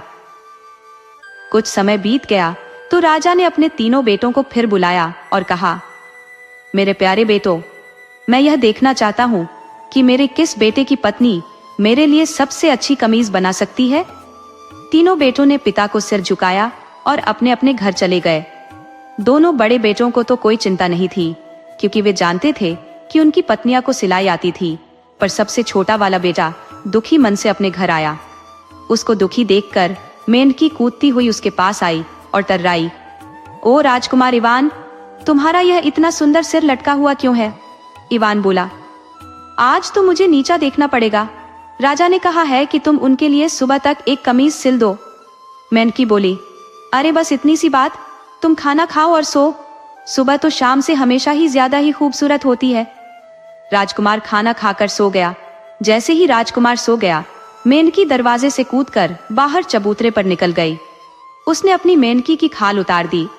वह अब एक इतनी सुंदर राजकुमारी बन गई थी कि उसके बराबर की सुंदर राजकुमारी मिलना मुश्किल था। उसने ताली बजाई और बोली, ओ नौकरानियों, मेरी पुकार सुनो। एक कमीज सिलो जैसी मेरे पिता पहनते थे। बस रात भर में कमीज तैयार थी। सुबह जब राजकुमार इवान जागा तो वह मेंढकी मेज पर बैठी थी। उसके हाथ में एक खड़े हुए कपड़े में लिपटी हुए एक कमीज थी। राजकुमार तो उसको देखकर बहुत खुश हो गया। उसको लेकर वह तुरंत ही राजा के पास गया। राजा उस समय अपने बड़े बेटों की लाई हुई कमीजें देख रहा था। उसके पहले बेटे ने उसके सामने अपनी लाई कमीज फैलाकर दिखाई। राजा ने उस कमीज को उठाया और बोला, यह कमीज तो एक किसान के पहनने लायक भी नहीं है। फिर उसके दूसरे बेटे ने अपनी लाई हुई कमीज राजा के सामने फैलाई तो राजा उसको देखकर नाक भौं सिकोड़कर बोला, अरे इस कमीज को तो कोई बर्तन बनाने वाला भी नहीं पहनेगा। अब इवान की बारी आई तो उसने भी अपनी लाई कमीज राजा के सामने फैलाई। उसकी कमीज तो बहुत ही सुंदर सोने और चांदी के तारों से खड़ी हुई थी। उसको देखते ही राजा का दिल खुश हो गया और उसकी आंखों में चमक आ गई। वह बोला, हाँ यह कमीज है राजा के पहनने के लायक। कमीजें दिखाकर तीनों राजकुमार अपने अपने घर चले गए। दोनों बड़े वाले बेटे बुड़बुड़ाते चले जा रहे थे। हम लोग इवान की पत्नी की बेकार में ही हंसी उड़ा रहे थे। लगता है कि वह जरूर ही कोई जादूगरनी है। फिर कुछ समय और बीत गया। राजा ने अपने तीनों बेटों को एक बार फिर बुलाया और कहा, मेरे प्यारे बेटों, तुम्हारी पत्नियों को अब की बार मेरे लिए सुबह तक एक डबल रोटी बनानी है। देखते हैं कि तीनों में से सबसे अच्छा खाना कौन बनाता है। इस बार फिर राजकुमार इवान फिर महल से बहुत दुखी होकर चला। जब वह अपने घर आया तो उसकी मेंढकी पत्नी ने पूछा, ओ राजकुमार इवान, तुम्हारा यह इतना सुंदर सिर लटका हुआ क्यों है? उसने उसको राजा का हुक्म सुनाया तो वह बोली, अरे बस इतनी सी बात, तुम खाना खाओ और सो। सुबह तो शाम से हमेशा ही ज्यादा खूबसूरत होती है। इस बीच दोनों बड़े बेटों ने शाही रसोई घर से एक बुढ़िया को बुलवा भेजा और ये देखने के लिए उसको इवान के घर भेजा कि देख कर आओ कि वह मेंढकी खाना कैसे बनाती है। पर मेंढकी ने भी यह भांप लिया कि उन दोनों के मन में क्या था। उसने थोड़ा सा आटा बनाया, उसको बेला और सीधे आग में डाल दिया। वह बुढ़िया यह खबर देखने के लिए जल्दी से सीधी उन दोनों भाइयों के पास आई तो उन दोनों भाइयों की पत्नियों ने भी ऐसा ही किया जैसा मेंढकी ने किया था। पर जैसे ही वह बुढ़िया वहां से चली गई, मेंढकी कूदकर दरवाजे के बाहर चबूतरे पर गई और अपनी मेंढकी की खाल उतार दी। वह अब एक इतनी सुंदर राजकुमारी बन गई थी कि उसके बराबर की सुंदर राजकुमारी मिलना मुश्किल था। उसने फिर ताली बजाई और बोली, ओ नौकरानियों, इतनी मीठी डबल रोटी बनाओ जैसी मेरे पिता खाते थे। अगली सुबह जब राजकुमार इवान जागा तो एक सफेद कपड़े में लिपटी हुई एक करारी सी डबल रोटी देखकर बहुत खुश हो गया। वह उसको अपने पिता के पास ले गया। वहां उसका पिता उसके भाइयों की लाई डबल रोटियां देख रहा था। सबसे पहले उसने अपने सबसे बड़े बेटे के घर की बनी हुई डबल रोटी देखी। उसकी डबल रोटी चूल्हे की आग से बिल्कुल काली हो गई थी और उसमें गुठलियां पड़ गई थी। उसने गुस्सा होकर वह डबल रोटी रसोई घर में भेज दी। फिर उसने अपने दूसरे बेटे की डबल रोटी देखी तो वह भी आग से जलकर काली हो गई थी और उसमें भी गुठलियां पड़ गई थी। वह डबल रोटी भी उसने रसोई घर में भिजवा दी और जब इवान ने अपनी डबल रोटी राजा को दी तो राजा उसको देखकर बहुत खुश हो गया और उसके मुंह से निकला, ये है डबल रोटी जो शाही खाने की मेज की शान बढ़ाएगी। राजा ने उसी दिन शाम को एक दावत का इंतजाम किया और अपने तीनों बेटों से उस दावत में अपनी अपनी पत्नियों को लाने के लिए कहा। वह देखना चाहता था कि उसकी तीनों बहुओं में से कौन सी बहू सबसे अच्छा नाचती थी। एक बार फिर इवान महल से बहुत दुखी होकर चला। वह सोचता जा रहा था कि आज तो वह गया, वह मेंढकी बेचारी कैसे नाचेगी। जब वह अपने घर आया तो उसकी मेंढकी पत्नी ने पूछा, ओ राजकुमार इवान, तुम्हारा यह इतना सुंदर सिर लटका हुआ क्यों है? उसने उसको राजा का हुक्म सुना दिया तो वह बोली, अरे बस इतनी सी बात, तुम दुखी ना हो राजकुमार इवान।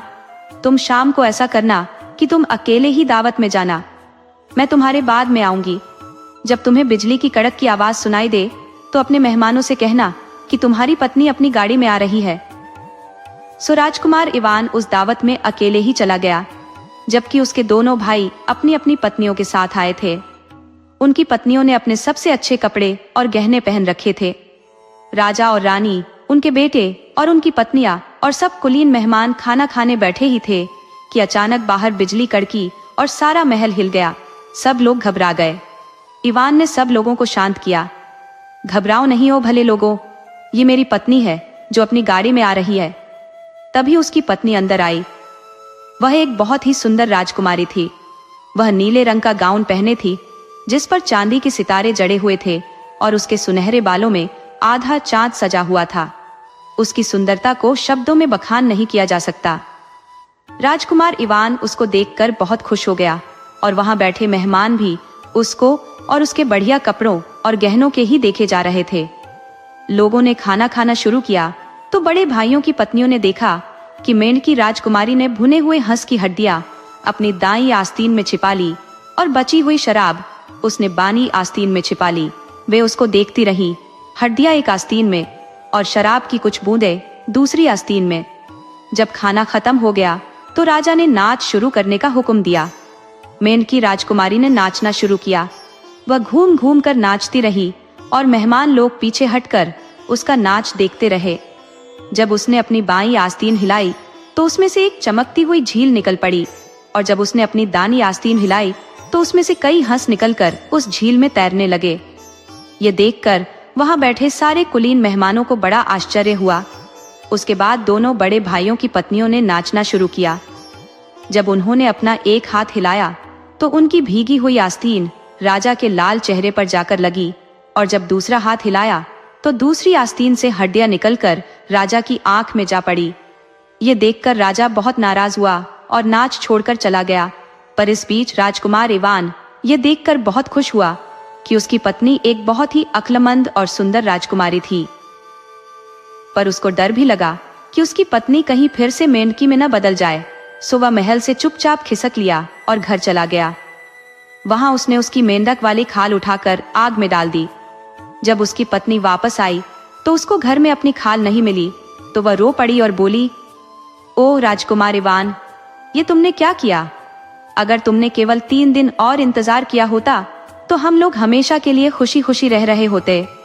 अब हमको अलग होना पड़ेगा और अगर तुम मुझे ढूंढना भी चाहोगे तो तुमको 1 बीसी और 9 जमीन के भी आगे भयानक पुरानी हड्डियों के राज्य में से होकर जाना पड़ेगा। ये कहकर वह एक भूरे रंग की कोयल में बदल गई और खिड़की से बाहर उड़ गई। 1 साल गुजर गया और राजकुमार इवान अपनी पत्नी को ढूंढता रहा। जब दूसरा साल शुरू हुआ तो उसने अपने पिता से आशीर्वाद लिया और अपनी पत्नी को ढूंढने चल दिया। ये तो पता नहीं कि इवान ऊपर चला या नीचे चला, दूर चला या पास चला, क्योंकि मैंने सुना नहीं। बहुत समय तक चला या थोड़ी देर तक चला, क्योंकि मैं इस बात का अंदाजा भी नहीं लगा सका। पर मुझे इतना पता है कि अपनी पत्नी को ढूंढते ढूंढते उसके जूते बहुत जल्दी ही टूट गए, उसके कपड़े फट गए और उसका चेहरा बहुत दुबला हो गया और वह पीला पड़ गया।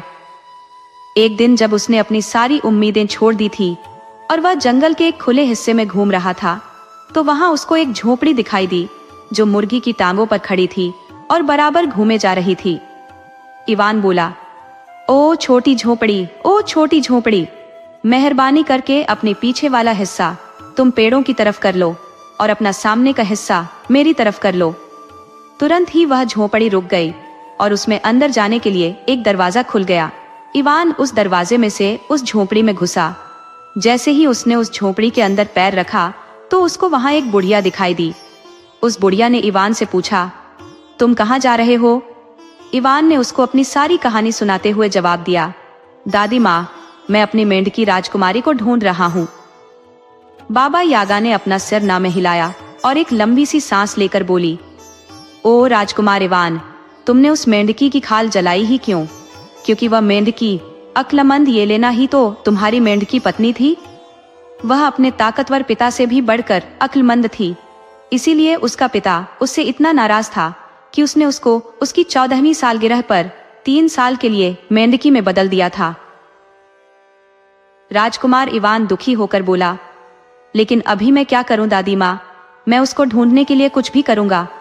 बाबा यागा आगे बोली, अभी उसको भयानक पुरानी हड्डियों ने अपने कब्जे में ले रखा है और वहां से उसको छुड़ाना आसान नहीं है, क्योंकि आज तक उसको कोई मार नहीं सका है। उसकी आत्मा एक सुई की नोक में है, वह सुई एक अंडे में है, वह अंडा एक बतख में है, वह बतख एक खरगोश में है और वह खरगोश पत्थर के एक बक्से में है। वह बक्सा एक ऊंचे से ओक के पेड़ के सबसे ऊपर रखा हुआ है और वह पुरानी हड्डी उसकी अपनी जान से भी ज्यादा अच्छी तरह से रखवाली करता है। वह बूढ़ी जादूगरनी आगे बोली, लो, ये धागे का एक गोला ले जाओ, इसको तुम अपने सामने फेंक देना, फिर ये जिधर भी जाए तुम इसके पीछे पीछे चले जाना, ये तुमको रास्ता दिखाएगा। बाबा यागा को उसकी सहायता के लिए धन्यवाद देकर इवान ने धागे का वह गोला अपने सामने फेंक दिया और जंगल में उसके पीछे पीछे चलने लगा। इवान चलता गया और एक साफ खाली जगह आ निकला। वहां उसको एक बड़ा कत्थई रंग का भालू मिल गया। वह उस भालू के ऊपर तीर चलाने ही वाला था कि वह भालू उससे आदमी की आवाज में बोला, मुझे मत मारो राजकुमार इवान, तुम्हें किसी दिन मेरी जरूरत पड़ेगी। राजकुमार को उस भालू पर दया आ गई। उसने उसको छोड़ दिया और आगे बढ़ गया। आगे जाकर उसको अपने ऊपर उड़ता हुआ एक सफेद नर बतख मिला। वह उसको भी अपने तीर से मारना चाहता था कि वह नर बतख भी आदमी की आवाज में बोला, मुझे मत मारो राजकुमार इवान, तुम्हें किसी दिन मेरी जरूरत पड़ेगी। राजकुमार ने उसकी जिंदगी भी बख्श दी और आगे बढ़ गया। उसी समय एक भेंगा खरगोश उसका रास्ता काटता हुआ वहां से गुजर गया। राजकुमार ने जल्दी से अपना निशाना साधा और उसको तीर मारने ही वाला था कि वह खरगोश भी आदमी आवाज में बोला, मुझे मत मारो राजकुमार इवान, तुम्हें किसी दिन मेरी जरूरत पड़ेगी। राजकुमार ने उसकी भी जिंदगी बख्श दी और अपने धागे के गोले के पीछे पीछे चलता हुआ आगे बढ़ गया। चलते चलते वह एक झील के पास आया तो झील के किनारे पर उसको एक पाइक मछली पड़ी हुई मिली। वह हवा के लिए तरस रही थी, उसको हवा की जरूरत थी। वह मछली बोली, मुझ पर दया करो राजकुमार इवान, मुझे इस झील में फेंक दो, क्योंकि एक दिन तुमको मेरी जरूरत पड़ेगी। राजकुमार इवान ने उस मछली को झील में फेंक दिया और फिर अपने धागे के गोले के पीछे चलता हुआ आगे बढ़ गया। काफी शाम हो जाने के बाद वह एक ओक के पेड़ के पास आया जो बहुत ऊंचा और मजबूत था। उस पेड़ की सबसे ऊंची शाखाओं पर पत्थर का एक बक्सा रखा था जिस तक पहुंचना ही नामुमकिन सा था। इवान अभी यह सोच ही रहा था कि वह उस बक्से को नीचे कैसे लेकर आए कि कहीं से वह कत्थई भालू वहां आ गया। उसने अपने मजबूत हाथों से उस पेड़ का तना पकड़कर उसको जड़ से उखाड़ लिया। उसके ऊपर रखा बक्सा नीचे गिरकर टूट गया और उसमें से एक खरगोश निकलकर तेजी से भाग गया। तभी वह भेंगा खरगोश वहां आ गया। उसने उसका पीछा किया और उसको पकड़कर फाड़ डाला। जैसे ही उस भेंगे खरगोश ने उस खरगोश को फाड़ा, उसमें से एक बतख निकलकर ऊपर आसमान में उड़ गई। पल भर में ही सफेद नर बतख, जिसकी जिंदगी इवान ने बख्शी थी, उसके ऊपर था और उसने उस बतख को इतनी जोर से मारा कि उसमें से उसका अंडा निकल पड़ा। अंडा ऊपर से गिरा तो झील में गिरा। यह देखकर तो इवान रो पड़ा। उस झील में अब वह उस अंडे को कैसे ढूंढेगा, पर उसकी खुशी का ठिकाना न रहा जब उसने देखा कि पाइक मछली उस अंडे को लिए हुए किनारे पर तैरती चली आ रही है। राजकुमार ने तुरंत ही उस अंडे को तोड़ा और उसमें सुई को ढूंढा। उसमें से सुई निकालकर उसने उसको मोड़ना शुरू किया। जितना ज्यादा वह राजकुमार उस सुई को मोड़ता जाता था, वह भयानक पुरानी हड्डियां भी अपने काले पत्थर के महल में बैठा उतना ही ज्यादा ऐंठता जाता था और बल खाता जाता था। आखिर उसने वह सुई तोड़ दी और उस सुई के टूटते ही वह भयानक पुरानी हड्डियां भी मर गया। जैसे ही राजकुमार ने सोचा कि अब वह राजकुमारी को लेकर आए, तो उसके सामने तो राजकुमारी येलेना खुद ही खड़ी थी। वह एक लंबी सी सांस लेकर बोली, ओ राजकुमार इवान, तुमने यहाँ आने में कितनी देर लगा दी। मैं तो इस भयानक पुरानी हड्डियां से शादी करने वाली थी। इसने मुझे अपने काबू में कर रखा था। आखिर में दोनों मिल गए और रूस वापस लौट गए। वहां वे फिर बहुत साल तक खुशी खुशी रहे। किसी समय की बात है कि एक परिवार में 3 भाई रहते थे। एक का नाम था रैम, जो भैंसे के जैसा मजबूत था। दूसरा था गोट यानी बकरा, और सबसे छोटा था शूफिल फिल्यूश्का। एक दिन तीनों भाई जंगल की ओर निकल पड़े। वहां एक बूढ़ा पहरेदार उनका असली बाबा था। रैम और गोट ने अपने छोटे भाई शूफिल को बाबा के पास छोड़ा और शिकार के इरादे से आगे बढ़ गए। अब फिल्यूश्का अकेला था और अपनी मर्जी का मालिक बना। बाबा बहुत वृद्ध और थोड़ा भोला भाला था। फिल्यूश्का, जो एक मासूम और करुणामय स्वभाव का बालक था, सेब खाने का मन बना चुका था। वह धीरे से बाबा की नजरें चुराकर पास के बाग में घुसा और एक सेब के पेड़ पर चढ़ गया। तभी अचानक न जाने कहां से यागा बूढ़ा आ धमकी, लोहे का मूसल हाथ में थामे ओखली में बैठी वह पेड़ पर ऊपर तक चढ़ गई और बोली, कैसे हो फिल्यूश्का, यहाँ किस लिए आए हो? फिल्यूश्का ने जवाब दिया, बस एक सेब तोड़ने के लिए। यागा बूरा ने मुस्कुराकर कहा, तो फिर मेरा सेब भी क्यों नहीं चखते? फिल्यूश्का ने मना किया, नहीं, वह तो सड़ा हुआ है। यागा बूरा ने फिर कहा, चलो तो ये दूसरा ले लो। फिल्यूश्का बोला, इसमें तो कीड़े हैं। यागा बूरा ने गुस्से से कहा, बहुत नखरे करते हो, मेरा सेब लो और खा लो।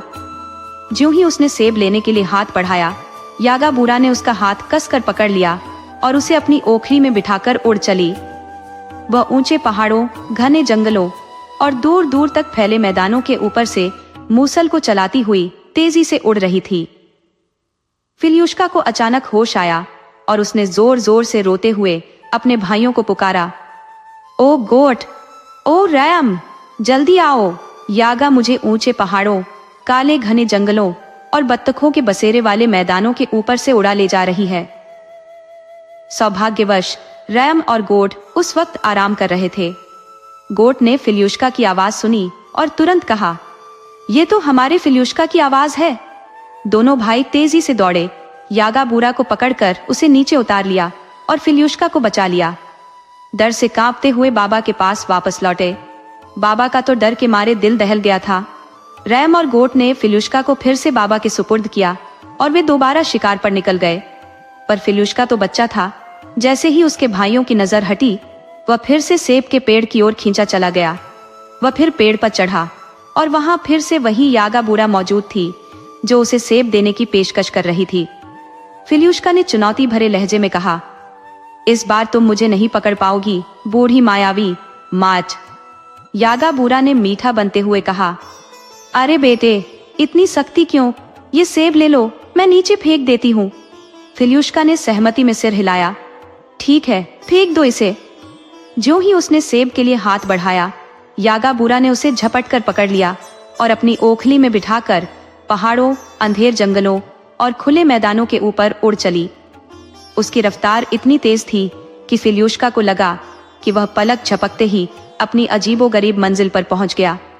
वहां पहुंचकर यागा बूरा ने उसे नहलाया, धुलाया और फिर एक मजबूत बक्से में बंद करके छोड़ दिया। अगले दिन सुबह वह बाहर जाने की तैयारी में अपनी बेटी से बोली, ओवन को अच्छे से गर्म करना और शाम के खाने के लिए शूफिल फिल्यूश्का को अच्छे से पकाना। ये कहकर वह शिकार पर निकल गई। यागा बूरा की बेटी ने ओवन को गर्म किया, फिल्यूश्का को बाहर निकाला और उसे फावड़े पर रखकर ओवन में डालने ही वाली थी कि फिल्यूश्का ने अनाड़ी बनते हुए अपने माथे पर हाथ मार लिया। यागा बूरा की बेटी ने टोका, अरे फिल्यूश्का, ये सही तरीका नहीं है। वह मासूमियत से बोला, तो कैसे? मैं समझ नहीं पाया। बेटी ने उसे दिखाने के लिए खुद फावड़े पर लेट गई। शूफिल ने अपनी चालाकी दिखाते हुए तुरंत उसे फावड़े समेत ओवन में धकेल दिया और दरवाजा बंद कर दिया। कई घंटे बीतने के बाद फिल्यूश्का को पकने वाले मांस की खुशबू आई। उसने ओवन का दरवाजा खोला और यागा बूरा की भुनी हुई बेटी को बाहर निकाल लिया। उसने उस पर मक्खन लगाया, उसे एक कटोरे में रखा और फिर उसे उसी बक्से में बंद कर दिया जिसमें वह खुद बंद था। इसके बाद वह छत पर चढ़ा, वहां से यागा बूरा की ओखली और मूसल उठाई और वहां से चुपचाप निकल गया। शाम ढलने यागा बूरा वापस आई। उसने सीधा बक्से से मांस निकालकर खाना शुरू किया। पूरा मांस खा लेने के बाद उसने हड्डियां बगीचे में तरीके से सजाई और उनके ऊपर लौटने लगी, लेकिन उसकी बेटी उसे कहीं नहीं मिली। यागा बूरा को लगा कि उसकी बेटी शायद किसी पड़ोस की झोपड़ी में होगी, पर जैसे ही वह उन हड्डियों पर लौटने लगी, अचानक उसके मुंह से निकला, ओ मेरी प्यारी बेटी, आओ और इन हड्डियों को समेटने में मेरी मदद करो। दूर से फिल्यूश्का ने तेज आवाज में कहा, माँ जी, आप आराम से लौटते रहो और अपनी बेटी की हड्डियों पर खड़ी हो जाओ। ये सुनते ही यागा बूरा गुस्से में चिल्लाई, अरे ओ शैतान, अभी तक यही है, रुक, मैं आती हूँ तुझसे निपटने। लेकिन चतुर शूफिल ने उसकी धमकी पर ध्यान नहीं दिया। जब यागा बूरा गुस्से में दांत किटकिटाती हुई भारी कदमों से छत पर चढ़ने लगी, तो शूफिल ने उसकी ओखली का मूसर उठाया और पूरी ताकत से उसके माथे पर दे मारा। यागा बूरा उसकी जोरदार मार सह न सकी और नीचे गिर पड़ी। फिल्यूश्का ने छत से देखा कि कुछ बत्तखें ऊपर उड़ रही है। उसने उन्हें पास बुलाया और कहा, मुझे अपने पंख उधार दे दो, मुझे घर लौटना है। बत्तखों ने अपने पंख उसे दे दिए और फिल्यूश्का ने पंखों को लगा लिया और अपने घर की ओर उड़ चला। घर पहुंचते ही उसके माता पिता ने राहत की सांस ली। वे तो कब से उसकी सलामती के लिए प्रार्थना कर रहे थे। अपने प्यारे बेटे को सकुशल लौटता देख उन्होंने ईश्वर को धन्यवाद दिया और फिर वे सब लंबे समय तक खुशी खुशी जीवन व्यतीत करते रहे। एक बार की बात है, एक पति पत्नी अपनी एक बेटी और एक छोटे से बेटे के साथ रहते थे। एक दिन माँ ने अपनी बेटी से कहा, बेटी देखो, हम लोग काम करने जा रही हैं। तुम यहाँ घर पर अपने भाई का ख्याल रखना और देखो, घर की चहार दीवारी के बाहर मत जाना, अच्छी बच्ची बनकर रहना। हम तुम्हारे लिए एक रुमाल लेकर आएंगे। ये कहकर वे तो अपना काम करने चले गए और वह बच्ची तो वह सब भूल गई जो उसकी माँ उससे कहकर गई थी। उसने तुरंत ही अपने छोटे भाई को एक खिड़की के नीचे घास पर बैठाया और घर के कंपाउंड में भाग गई। वह खेलती रही और खेल में इतनी डूब गई कि उसको कुछ और याद ही नहीं रहा। इतने में एक हसीनी आई और उसके छोटे भाई को उठाकर ले गई। जब लड़की अंदर आई तो उसने देखा कि उसका भाई तो वहां नहीं है। वह चिल्ला पड़ी, ओह नहीं, कहाँ गया मेरा भाई? वह बेचारी इधर उधर दौड़ती फिरी, पर वह तो उसको कहीं दिखाई नहीं दिया। उसने उसका नाम लेकर जोर जोर से पुकारा भी, पर उसका तो कहीं पता ही नहीं था। वह रो पड़ी और रो रो कर कहने लगी कि उसके माता पिता उससे कितना गुस्सा होंगे, पर उसके भाई ने तो कोई जवाब ही नहीं दिया। जवाब तो कोई तब देता जब वहां कोई होता। वह तो बेचारा वहां था ही नहीं, तो वह जवाब कहां से देता? उसको ढूंढने के लिए फिर वहां से वह खेतों के किनारे तक भागी भागी गई तो उसको वह हसीनी दिखाई दे गई जो उसके भाई को उठाकर ले गई थी। वह दूर और बहुत दूर जंगल की तरफ उड़ी चली जा रही थी और उसकी आंखों से ओझल होती जा रही थी। उसको लगा कि वे हसीनिया उसके भाई को अपने साथ लिए चली जा रही थी। हसीनिया तो अपनी शैतानी और छोटे बच्चों को उठाने के लिए पहले से ही बहुत बदनाम थी। लड़की उन हसीनियों के पीछे पीछे दौड़ चली।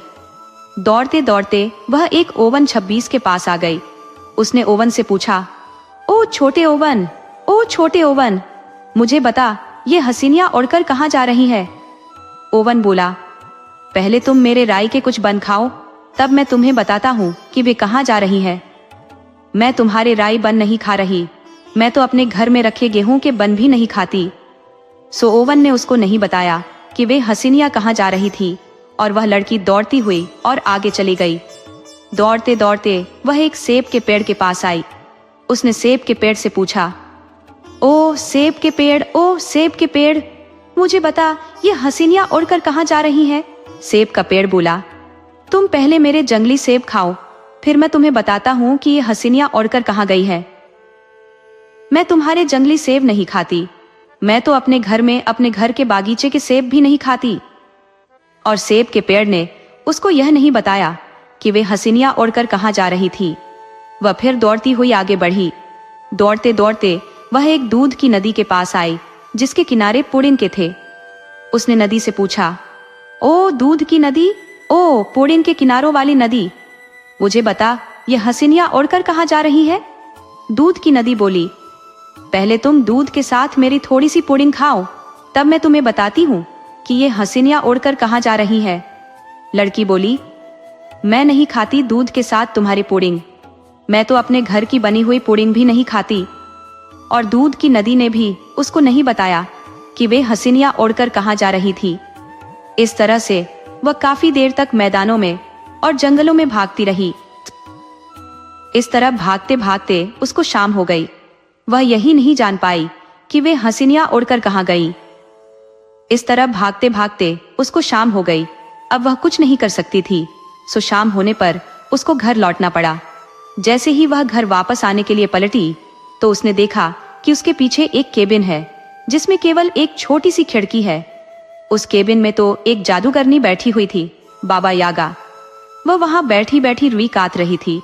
उसके पास ही चांदी की एक बेंच पर उसका अपना भाई बैठा था जो एक चांदी के सेब से खेल रहा था। सो वह लड़की उस केबिन में भागी गई और उस बुढ़िया से बोली, ओ छोटी बुढ़िया, ओ छोटी बुढ़िया, इससे पहले कि वह लड़की उससे आगे कुछ कहती या पूछती, वह बुढ़िया बोली, ओ लड़की, तुम ऐसे मेरे घर में भागती हुई क्यों आई हो? लड़की बोली, मैं जंगल और दलदल में से होकर भागती चली आ रही हूँ। मेरी पोशाक फटकर तार तार हो गई है। मैं यहाँ थोड़ी सी गर्मी लेने आई हूँ। तुम यहाँ बैठो और लो ये रुई काटो, मैं अभी आती हूँ। कहकर बाबा यागा ने उसको एक तकली दी और उसको अकेला छोड़कर वहां से चली गई। लड़की उसका सूत काटने लगी। अचानक स्टोव के नीचे से एक चूहा निकला और उसकी तरफ आ गया और बोला, ओ लड़की, मुझे थोड़ा सा दलिया दे और मैं तुझको वह सब बताऊंगा जो तू जानना चाहती है। लड़की ने उसको थोड़ा सा दलिया दे दिया तो वह चूहा बोला, बाबा, यागा आग लाने के लिए अपने नहाने वाले कमरे में गई है। वह तुझे भाप में पकाने वाली है, फिर वह तुझे ओवन में रखकर भूनेगी और खा लेगी। उसके बाद वह तेरी 2 हड्डियों पर चढ़कर चली जाएगी। ये सुनकर तो वह लड़की तो सकते में आ गई और रो पड़ी। पर चूहा आगे बोला, बस अब तू किसी चीज का इंतजार मत कर, यहाँ से अपने भाई को उठा और भाग जा। मैं तेरी जगह बैठकर यह रुई काटता हूँ। लड़की ने तुरंत ही अपने भाई को उठाया और वहां से भाग ली। जब वह वहां से चली गई तो बाबा यागा खिड़की के पास आई और लड़की से पूछा, ओ लड़की, क्या तुम अभी भी सूत काट रही हो? चूहा बोला, ओ बुढ़िया, हाँ, मैं अभी भी सूत काट रही हूँ। वह बूढ़ी जादूगरनी यह सुनकर संतुष्ट हो गई और फिर से अपने नहाने वाले कमरे में चली गई। जब उसकी आग काफी गर्म हो गई तो वह लड़की को लेने के लिए आई तो वहां तो उसको कोई दिखाई नहीं दिया। वह चिल्लाई, ओ हसीनी, उनके पीछे भाग, बहन अपने भाई को चुराकर भाग गई है। उधर वह लड़की अपने भाई को अपनी बाहों में लिए हुए भागते भागते दूध की नदी तक आ गई। उसने देखा कि हसीनिया उसके पीछे उड़ती हुई चली आ रही है। माँ नदी, मुझे छिपा लो, तुम पहले मेरी थोड़ी सी पुडिंग खाओ। लड़की ने उसकी थोड़ी सी पुडिंग खाई और उसको धन्यवाद दिया। नदी ने उसको अपनी पुडिंग के किनारों में छिपा लिया। हसीनियों ने उसको वहां देखा नहीं और वे वहां से उड़ती हुई चली गई। लड़की ने अपने भाई को फिर से अपनी बाहों में उठाया और फिर से वहां से भाग ली, पर वे हसीनिया वापस आ गई और उसी की दिशा में उड़ने लगी। देखो देखो, वे रही वे हसीनिया, अब मैं क्या करूं? तभी उसको सेब का पेड़ दिखाई दिया तो उसको देखकर वह बोली, ओ माँ, सेब के पेड़, ओ माँ, सेब के पेड़, मुझे छिपा लो। सेब का पेड़ फिर बोला, पहले मेरे थोड़े से सेब खा लो। लड़की ने तुरंत ही उस पेड़ से तोड़कर एक सेब खा लिया और उसे धन्यवाद दिया। पेड़ ने भी तुरंत ही उसको अपनी शाखाओं में छिपा लिया। हसीनियों ने उनको वहां नहीं देखा, सो वे वहां से आगे उड़ गई। लड़की ने फिर अपने भाई को अपनी बाहों में उठाया और फिर भागना शुरू कर दिया। वह तब तक भागती रही जब तक वह बिल्कुल थक नहीं गई, पर हसीनियों ने उसका फिर से देख लिया तो वे फिर से लौट आईं। वे उसके ऊपर उड़ने लगी और इस ताक में लगी रही कि जब भी उनको मौका मिले तो वह उसके भाई को उससे छीन ले। तभी उसको ओवन दिखाई दे गया। वह बोली, माँ ओवन, माँ ओवन, मुझे कहीं छिपा लो। ओवन बोला, पहले तुम मेरा राई का बन खाओ। लड़की ने तुरंत ही उसमें से निकालकर एक बन खा लिया और ओवन को धन्यवाद देकर अपने भाई को लेकर ओवन के अंदर बैठ गई। हसीनिया वहां उड़ती रही और उनको पुकारती रही, पर कोई जवाब न मिलने पर फिर नाउम्मीद होकर वहां से बाबा यागा के पास चली गई। उनके जाने के बाद लड़की ने ओवन को एक बार फिर से धन्यवाद दिया और अपने भाई को लेकर अपने घर की तरफ भाग ली। जैसे ही वह घर पहुंची, उसके कुछ देर बाद ही उसके माता पिता काम से वापस आ गए और उसकी यह लापरवाही दोनों में से किसी को पता नहीं चली। पुराने समय की बात है। एक गांव में एक वृद्ध पुरुष बसता था। विवाह के 2 दशक बीत गए थे, परंतु वह संतान के सुख से अब तक वंचित था। लेकिन नियति ने उसकी दुआओं को सुना और उसकी पत्नी को गर्भवती कर दिया। अब उसकी पत्नी को अलग अलग स्वादिष्ट चीजों को चखने की अभिलाषा होती। वृद्ध अपनी सामर्थ्य के अनुसार उसे जो भी दिल से भाता ला देने का प्रयास करता। एक दिन उसकी पत्नी को खट्टे मीठे बेर खाने की तीव्र इच्छा हुई। ग्रीष्म ऋतु के इस समय में बेर कहीं मिलना असंभव था। बावजूद इसके वृद्ध जंगलों में भटकते हुए उन बेरों की तलाश में दिन भर भटकता रहा। घूमते घूमते एक दिन वह एक तालाब के पास पहुंचा, जहां उसे एक बेर की झाड़ी नजर आई। उसे अत्यंत प्रसन्नता हुई और वह दोनों हाथों से बेर तोड़ने में जुट गया। उसने अभी झोली भर ही बेर तोड़े थे कि अचानक तालाब से एक भीमकाय आदमखोर मगरमच्छ ने अपना विशाल मुंह बाहर निकाला और गहरी सांस ली। उसकी सांस से एक प्रचंड हवा का झोंका उठा, जिससे वृद्ध कमजोर होने के कारण खुद को संभाल नहीं सका और तालाब में जा गिरा। वृद्ध ने संभलने की कोशिश की और किनारे की ओर बढ़ा, लेकिन मगरमच्छ ने उसके पैर जकड़ लिए। वृद्ध ने उससे कहा, भाई, इन खट्टे मीठे बेरों की तलाश में मेरे पैर थक गए हैं और जब बेर मिले हैं तो तू मेरे रास्ते में बाधा बनता है। मगरमच्छ ने गरजते हुए जवाब दिया, तेरी ये चालाकी मुझ पर नहीं चलेगी। इंसान का मांस खाए हुए मुझे एक अरसा हो गया है। आज तुझे चबाने का लुत्फ उठाऊंगा। वृद्ध ने घबराते हुए पूछा, मुझे तू क्यों खाएगा? मगरमच्छ ने उत्तर दिया, क्योंकि तूने बिना इजाजत मेरे बेर तोड़े हैं। वृद्ध ने हाथ जोड़ते हुए कहा, भाई, मैं ये बेर मजबूरी में ले रहा हूँ। मेरी पत्नी की हालत कुछ ऐसी है, अब और प्रतीक्षा संभव नहीं है। उसकी बात सुनकर मगरमच्छ ठहर गया। अच्छा, यदि यह बात है तो मैं तुझे छोड़ सकता हूँ, मगरमच्छ ने कहा, पर एक शर्त है। वृद्ध ने पूछा, कौन सी शर्त? मगरमच्छ ने कहा, यदि पुत्र हुआ तो वह तेरा और पुत्री हुई तो वह मेरी। वृद्ध ने सहमति जताते हुए कहा, मंजूर। और वह बेरों की झोली संभाल कर घर की ओर लौट पड़ा। वह मन ही मन सोच रहा था कि फिर कभी उस मगरमच्छ का सामना नहीं होगा, और यदि पुत्र हुआ तो चिंता की कोई बात नहीं। बूढ़ा अपनी बीवी की आवभगत में कोई कमी नहीं करता था। दिन पर लगाकर उड़ते रहे और एक दिन बूढ़े के घर एक खूबसूरत और बहुत तंदुरुस्त लड़की पैदा हुई। बच्ची को देखकर उसे मगरमच्छ की बात याद आई तो वह कांप उठा। लड़की का रंग गुलाब के फूल की तरह था। उसकी आंखें हीरों की तरह चमकदार थी। वह परियों की तरह हसीन और मासूम थी। ऐसी मन्नतों और मुरादों की लड़की मगरमच्छ के पेट में जाए, यह सोचकर बूढ़ा दुख से कांपने लगा। उसने सोचा कि अब वह कभी तालाब के किनारे नहीं जाएगा। बारिश का मौसम आया और नदी में बाढ़ आ गई। मगरमच्छ पानी में बहकर तालाब से निकलकर खेत में आ गया। अब उसे आसानी से शिकार मिलने लगा। एक दिन बूढ़ा खेत से सब्जी तोड़कर ला रहा था तो रास्ते में मगरमच्छ ने उसे रोककर सवाल किया, क्यों बे बूढ़े, मुझसे छुपता क्यों है? तू मुझसे छुपकर कहाँ भागेगा? सीधी तरह बता, तेरे यहाँ लड़की हुई या लड़का? लड़की हुई है, बूढ़े ने सहमी हुई आवाज में कहा। तो फिर वह मेरी है। मेरी अमानत को अब तक तूने अपने पास क्यों रखा है? क्या तू अमानत में खयानत करना चाहता है? इतनी छोटी बच्ची को तुझे कैसे दे दूं? बूढ़े ने कहा, 14 साल पहले तूने मुझसे वादा किया था, क्या वह अब भी बच्ची है? तो बाप की नजर से देखता है, वह अगर बूढ़ी भी हो जाएगी तब भी वह बच्ची ही रहेगी। तू मुझे अब और बेवकूफ नहीं बना सकता। मैं तुझे चैन से रहने नहीं दूंगा। देख, अगर तूने लड़की को कल ही लाकर मुझे नहीं दिया तो मैं तुम तीनों को एक एक कर खत्म कर दूंगा। मगरमच्छ ने कहा, वह मेरी बेटी है, अपना खून तुझे मैं कैसे दे दूं? लोग क्या कहेंगे? बूढ़े ने सवाल किया। लोग क्या कहेंगे वह मैं नहीं जानता। तू क्या कहता है? वादा खिलाफी करना चाहता है? मगरमच्छ ने गुस्से से चिल्लाकर कहा, नहीं नहीं, ये बात नहीं है। मैं चाहता हूं कि मेरी बेटी को इस बात का पता न चले। और बूढ़ा कहते कहते रुक गया। तू क्या चाहता है, बोल? मगरमच्छ ने कहा, मेरी लड़की को कमल का फूल बहुत पसंद है। तू अपनी पीठ पर एक कमल का फूल रखकर तालाब के अंदर पानी के नीचे बैठे रहना। जब लड़की खुशी से इसे लेने जाएगी तो इसे तू ले जाना। मगरमच्छ को यह तरकीब पसंद आई। दूसरे दिन जब बूढ़े ने अपनी बीवी को बताया तो लड़की की मां परेशान हो गई। वह अपने आप को कोस रही थी कि क्यों उसने बेर खाने की ख्वाहिश की। आज उसकी बेटी मौत के मुंह में जा रही थी। भगवान उसे मौत क्यों नहीं देता? उसका दिल रो रहा था, लेकिन वह लड़की से कह रही थी, बेटी, कितने दिन हुए नानी के घर तू नहीं गई? वह तुझे याद कर रही है।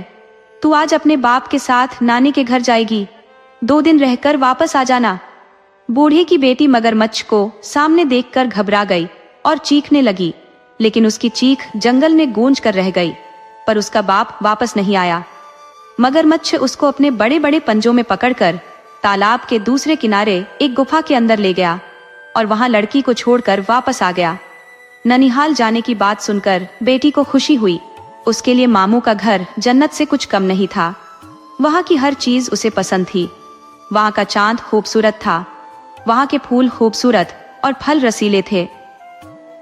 नानी के घर जाने की खबर सुनकर वह खुशी से नए कपड़े पहनकर तैयार हो गई थी।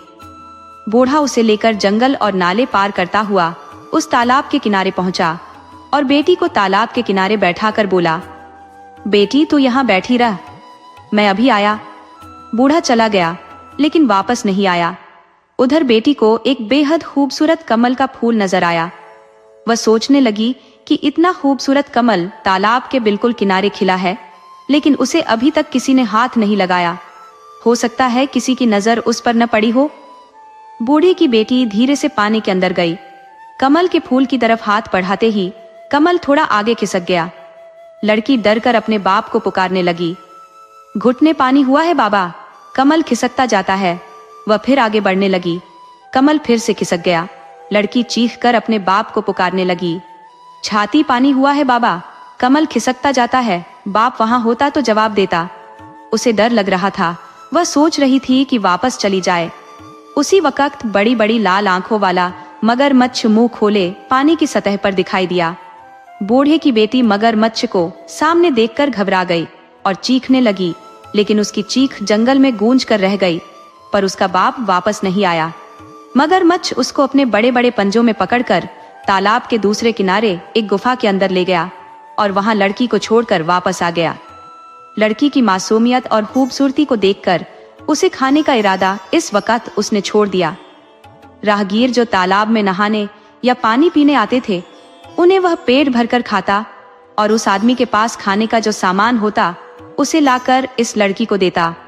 लड़की इस गुफा में पड़ी रहती, पर मगरमच्छ के डर से वह कुछ बोलती नहीं थी। इस तरह दिन गुजरते गए। चारों तरफ इस तालाब का मगरमच्छ आदमखोर के नाम से मशहूर हो गया था। डर के मारे कोई राहगीर इस तालाब की तरफ नहीं आता था। मगरमच्छ भूख से बेकरार होने लगा। उसने तालाब की बड़ी बड़ी मछलियों को खाकर खत्म कर दिया। अब वह भूख के मारे मरने लगा। जंगल की गाय बकरी भेड़ भी वह भूख की शिद्दत में खा गया। अब उसके डर से वहां कोई जानवर भी पानी पीने नहीं आता था। जब उसे जोर की भूख सताने लगी तो वह बूढ़े की बेटी के करीब आकर उसे अपनी लाल और ललचाई आंखों से घूरने लगा। बूढ़े की बेटी समझ गई कि अब उसकी बारी थी, लेकिन मगरमच्छ ने उसे उस दिन नहीं खाया। सोचने लगा कि अब उसके दांतों में धार नहीं थी। उन्हें लुहार से तेज कराने के बाद उस लड़की को खाएगा। यह सोचकर वह लुहार के पास चला गया।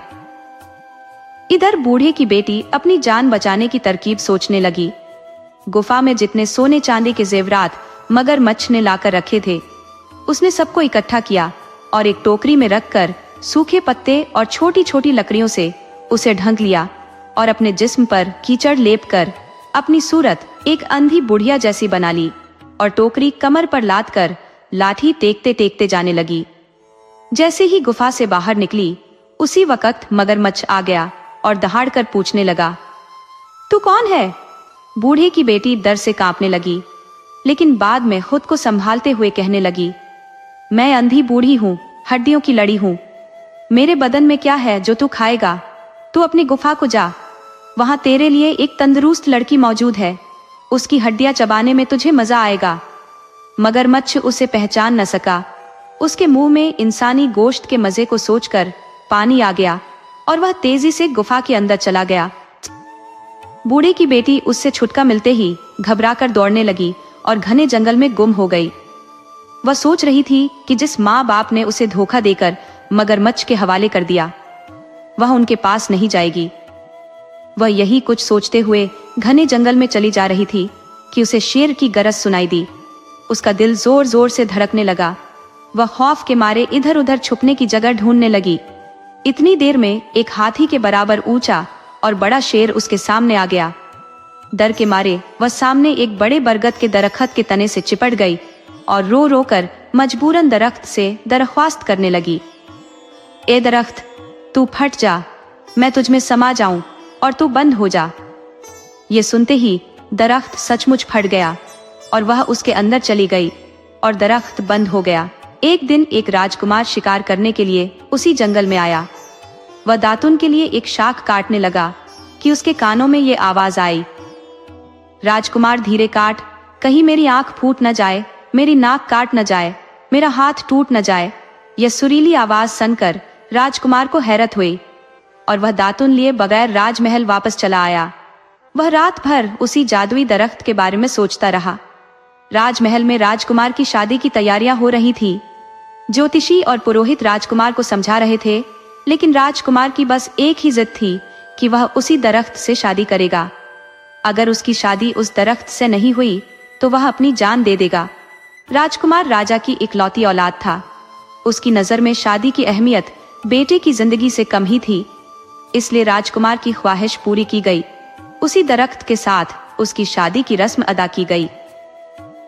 राजकुमार ने उस दरख्त को वहां से उखाड़कर अपने महल के पास बाग में लगवा लिया। बूढ़े की बेटी रात गए दरख्त से निकलती और महल के अंदर जाकर सब काम पूरे करती और सुबह होते ही वापस दरख्त के अंदर चली जाती। एक रोज राजकुमार ने छुपकर बूढ़े की बेटी के ये सब काम देखे। दूसरे दिन जब बूढ़े की बेटी दरख्त से निकलकर महल के अंदर गई तो राजकुमार ने उस दरख्त को आग लगाकर भस्म कर दिया।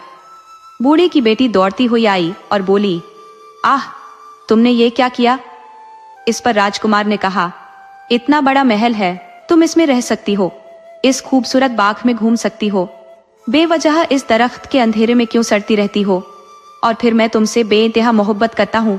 मैंने तुम्हें अपनी रानी बना लिया है। मैं तुम्हारे बिना जी न सकूंगा। लड़की तो सिर्फ मोहब्बत की भूखी थी। लड़की को लगा कि जैसे सारे जहां की खुशी उसे मिल गई हो। उस दिन के बाद दोनों राजमहल में हंसी खुशी रहने लगे।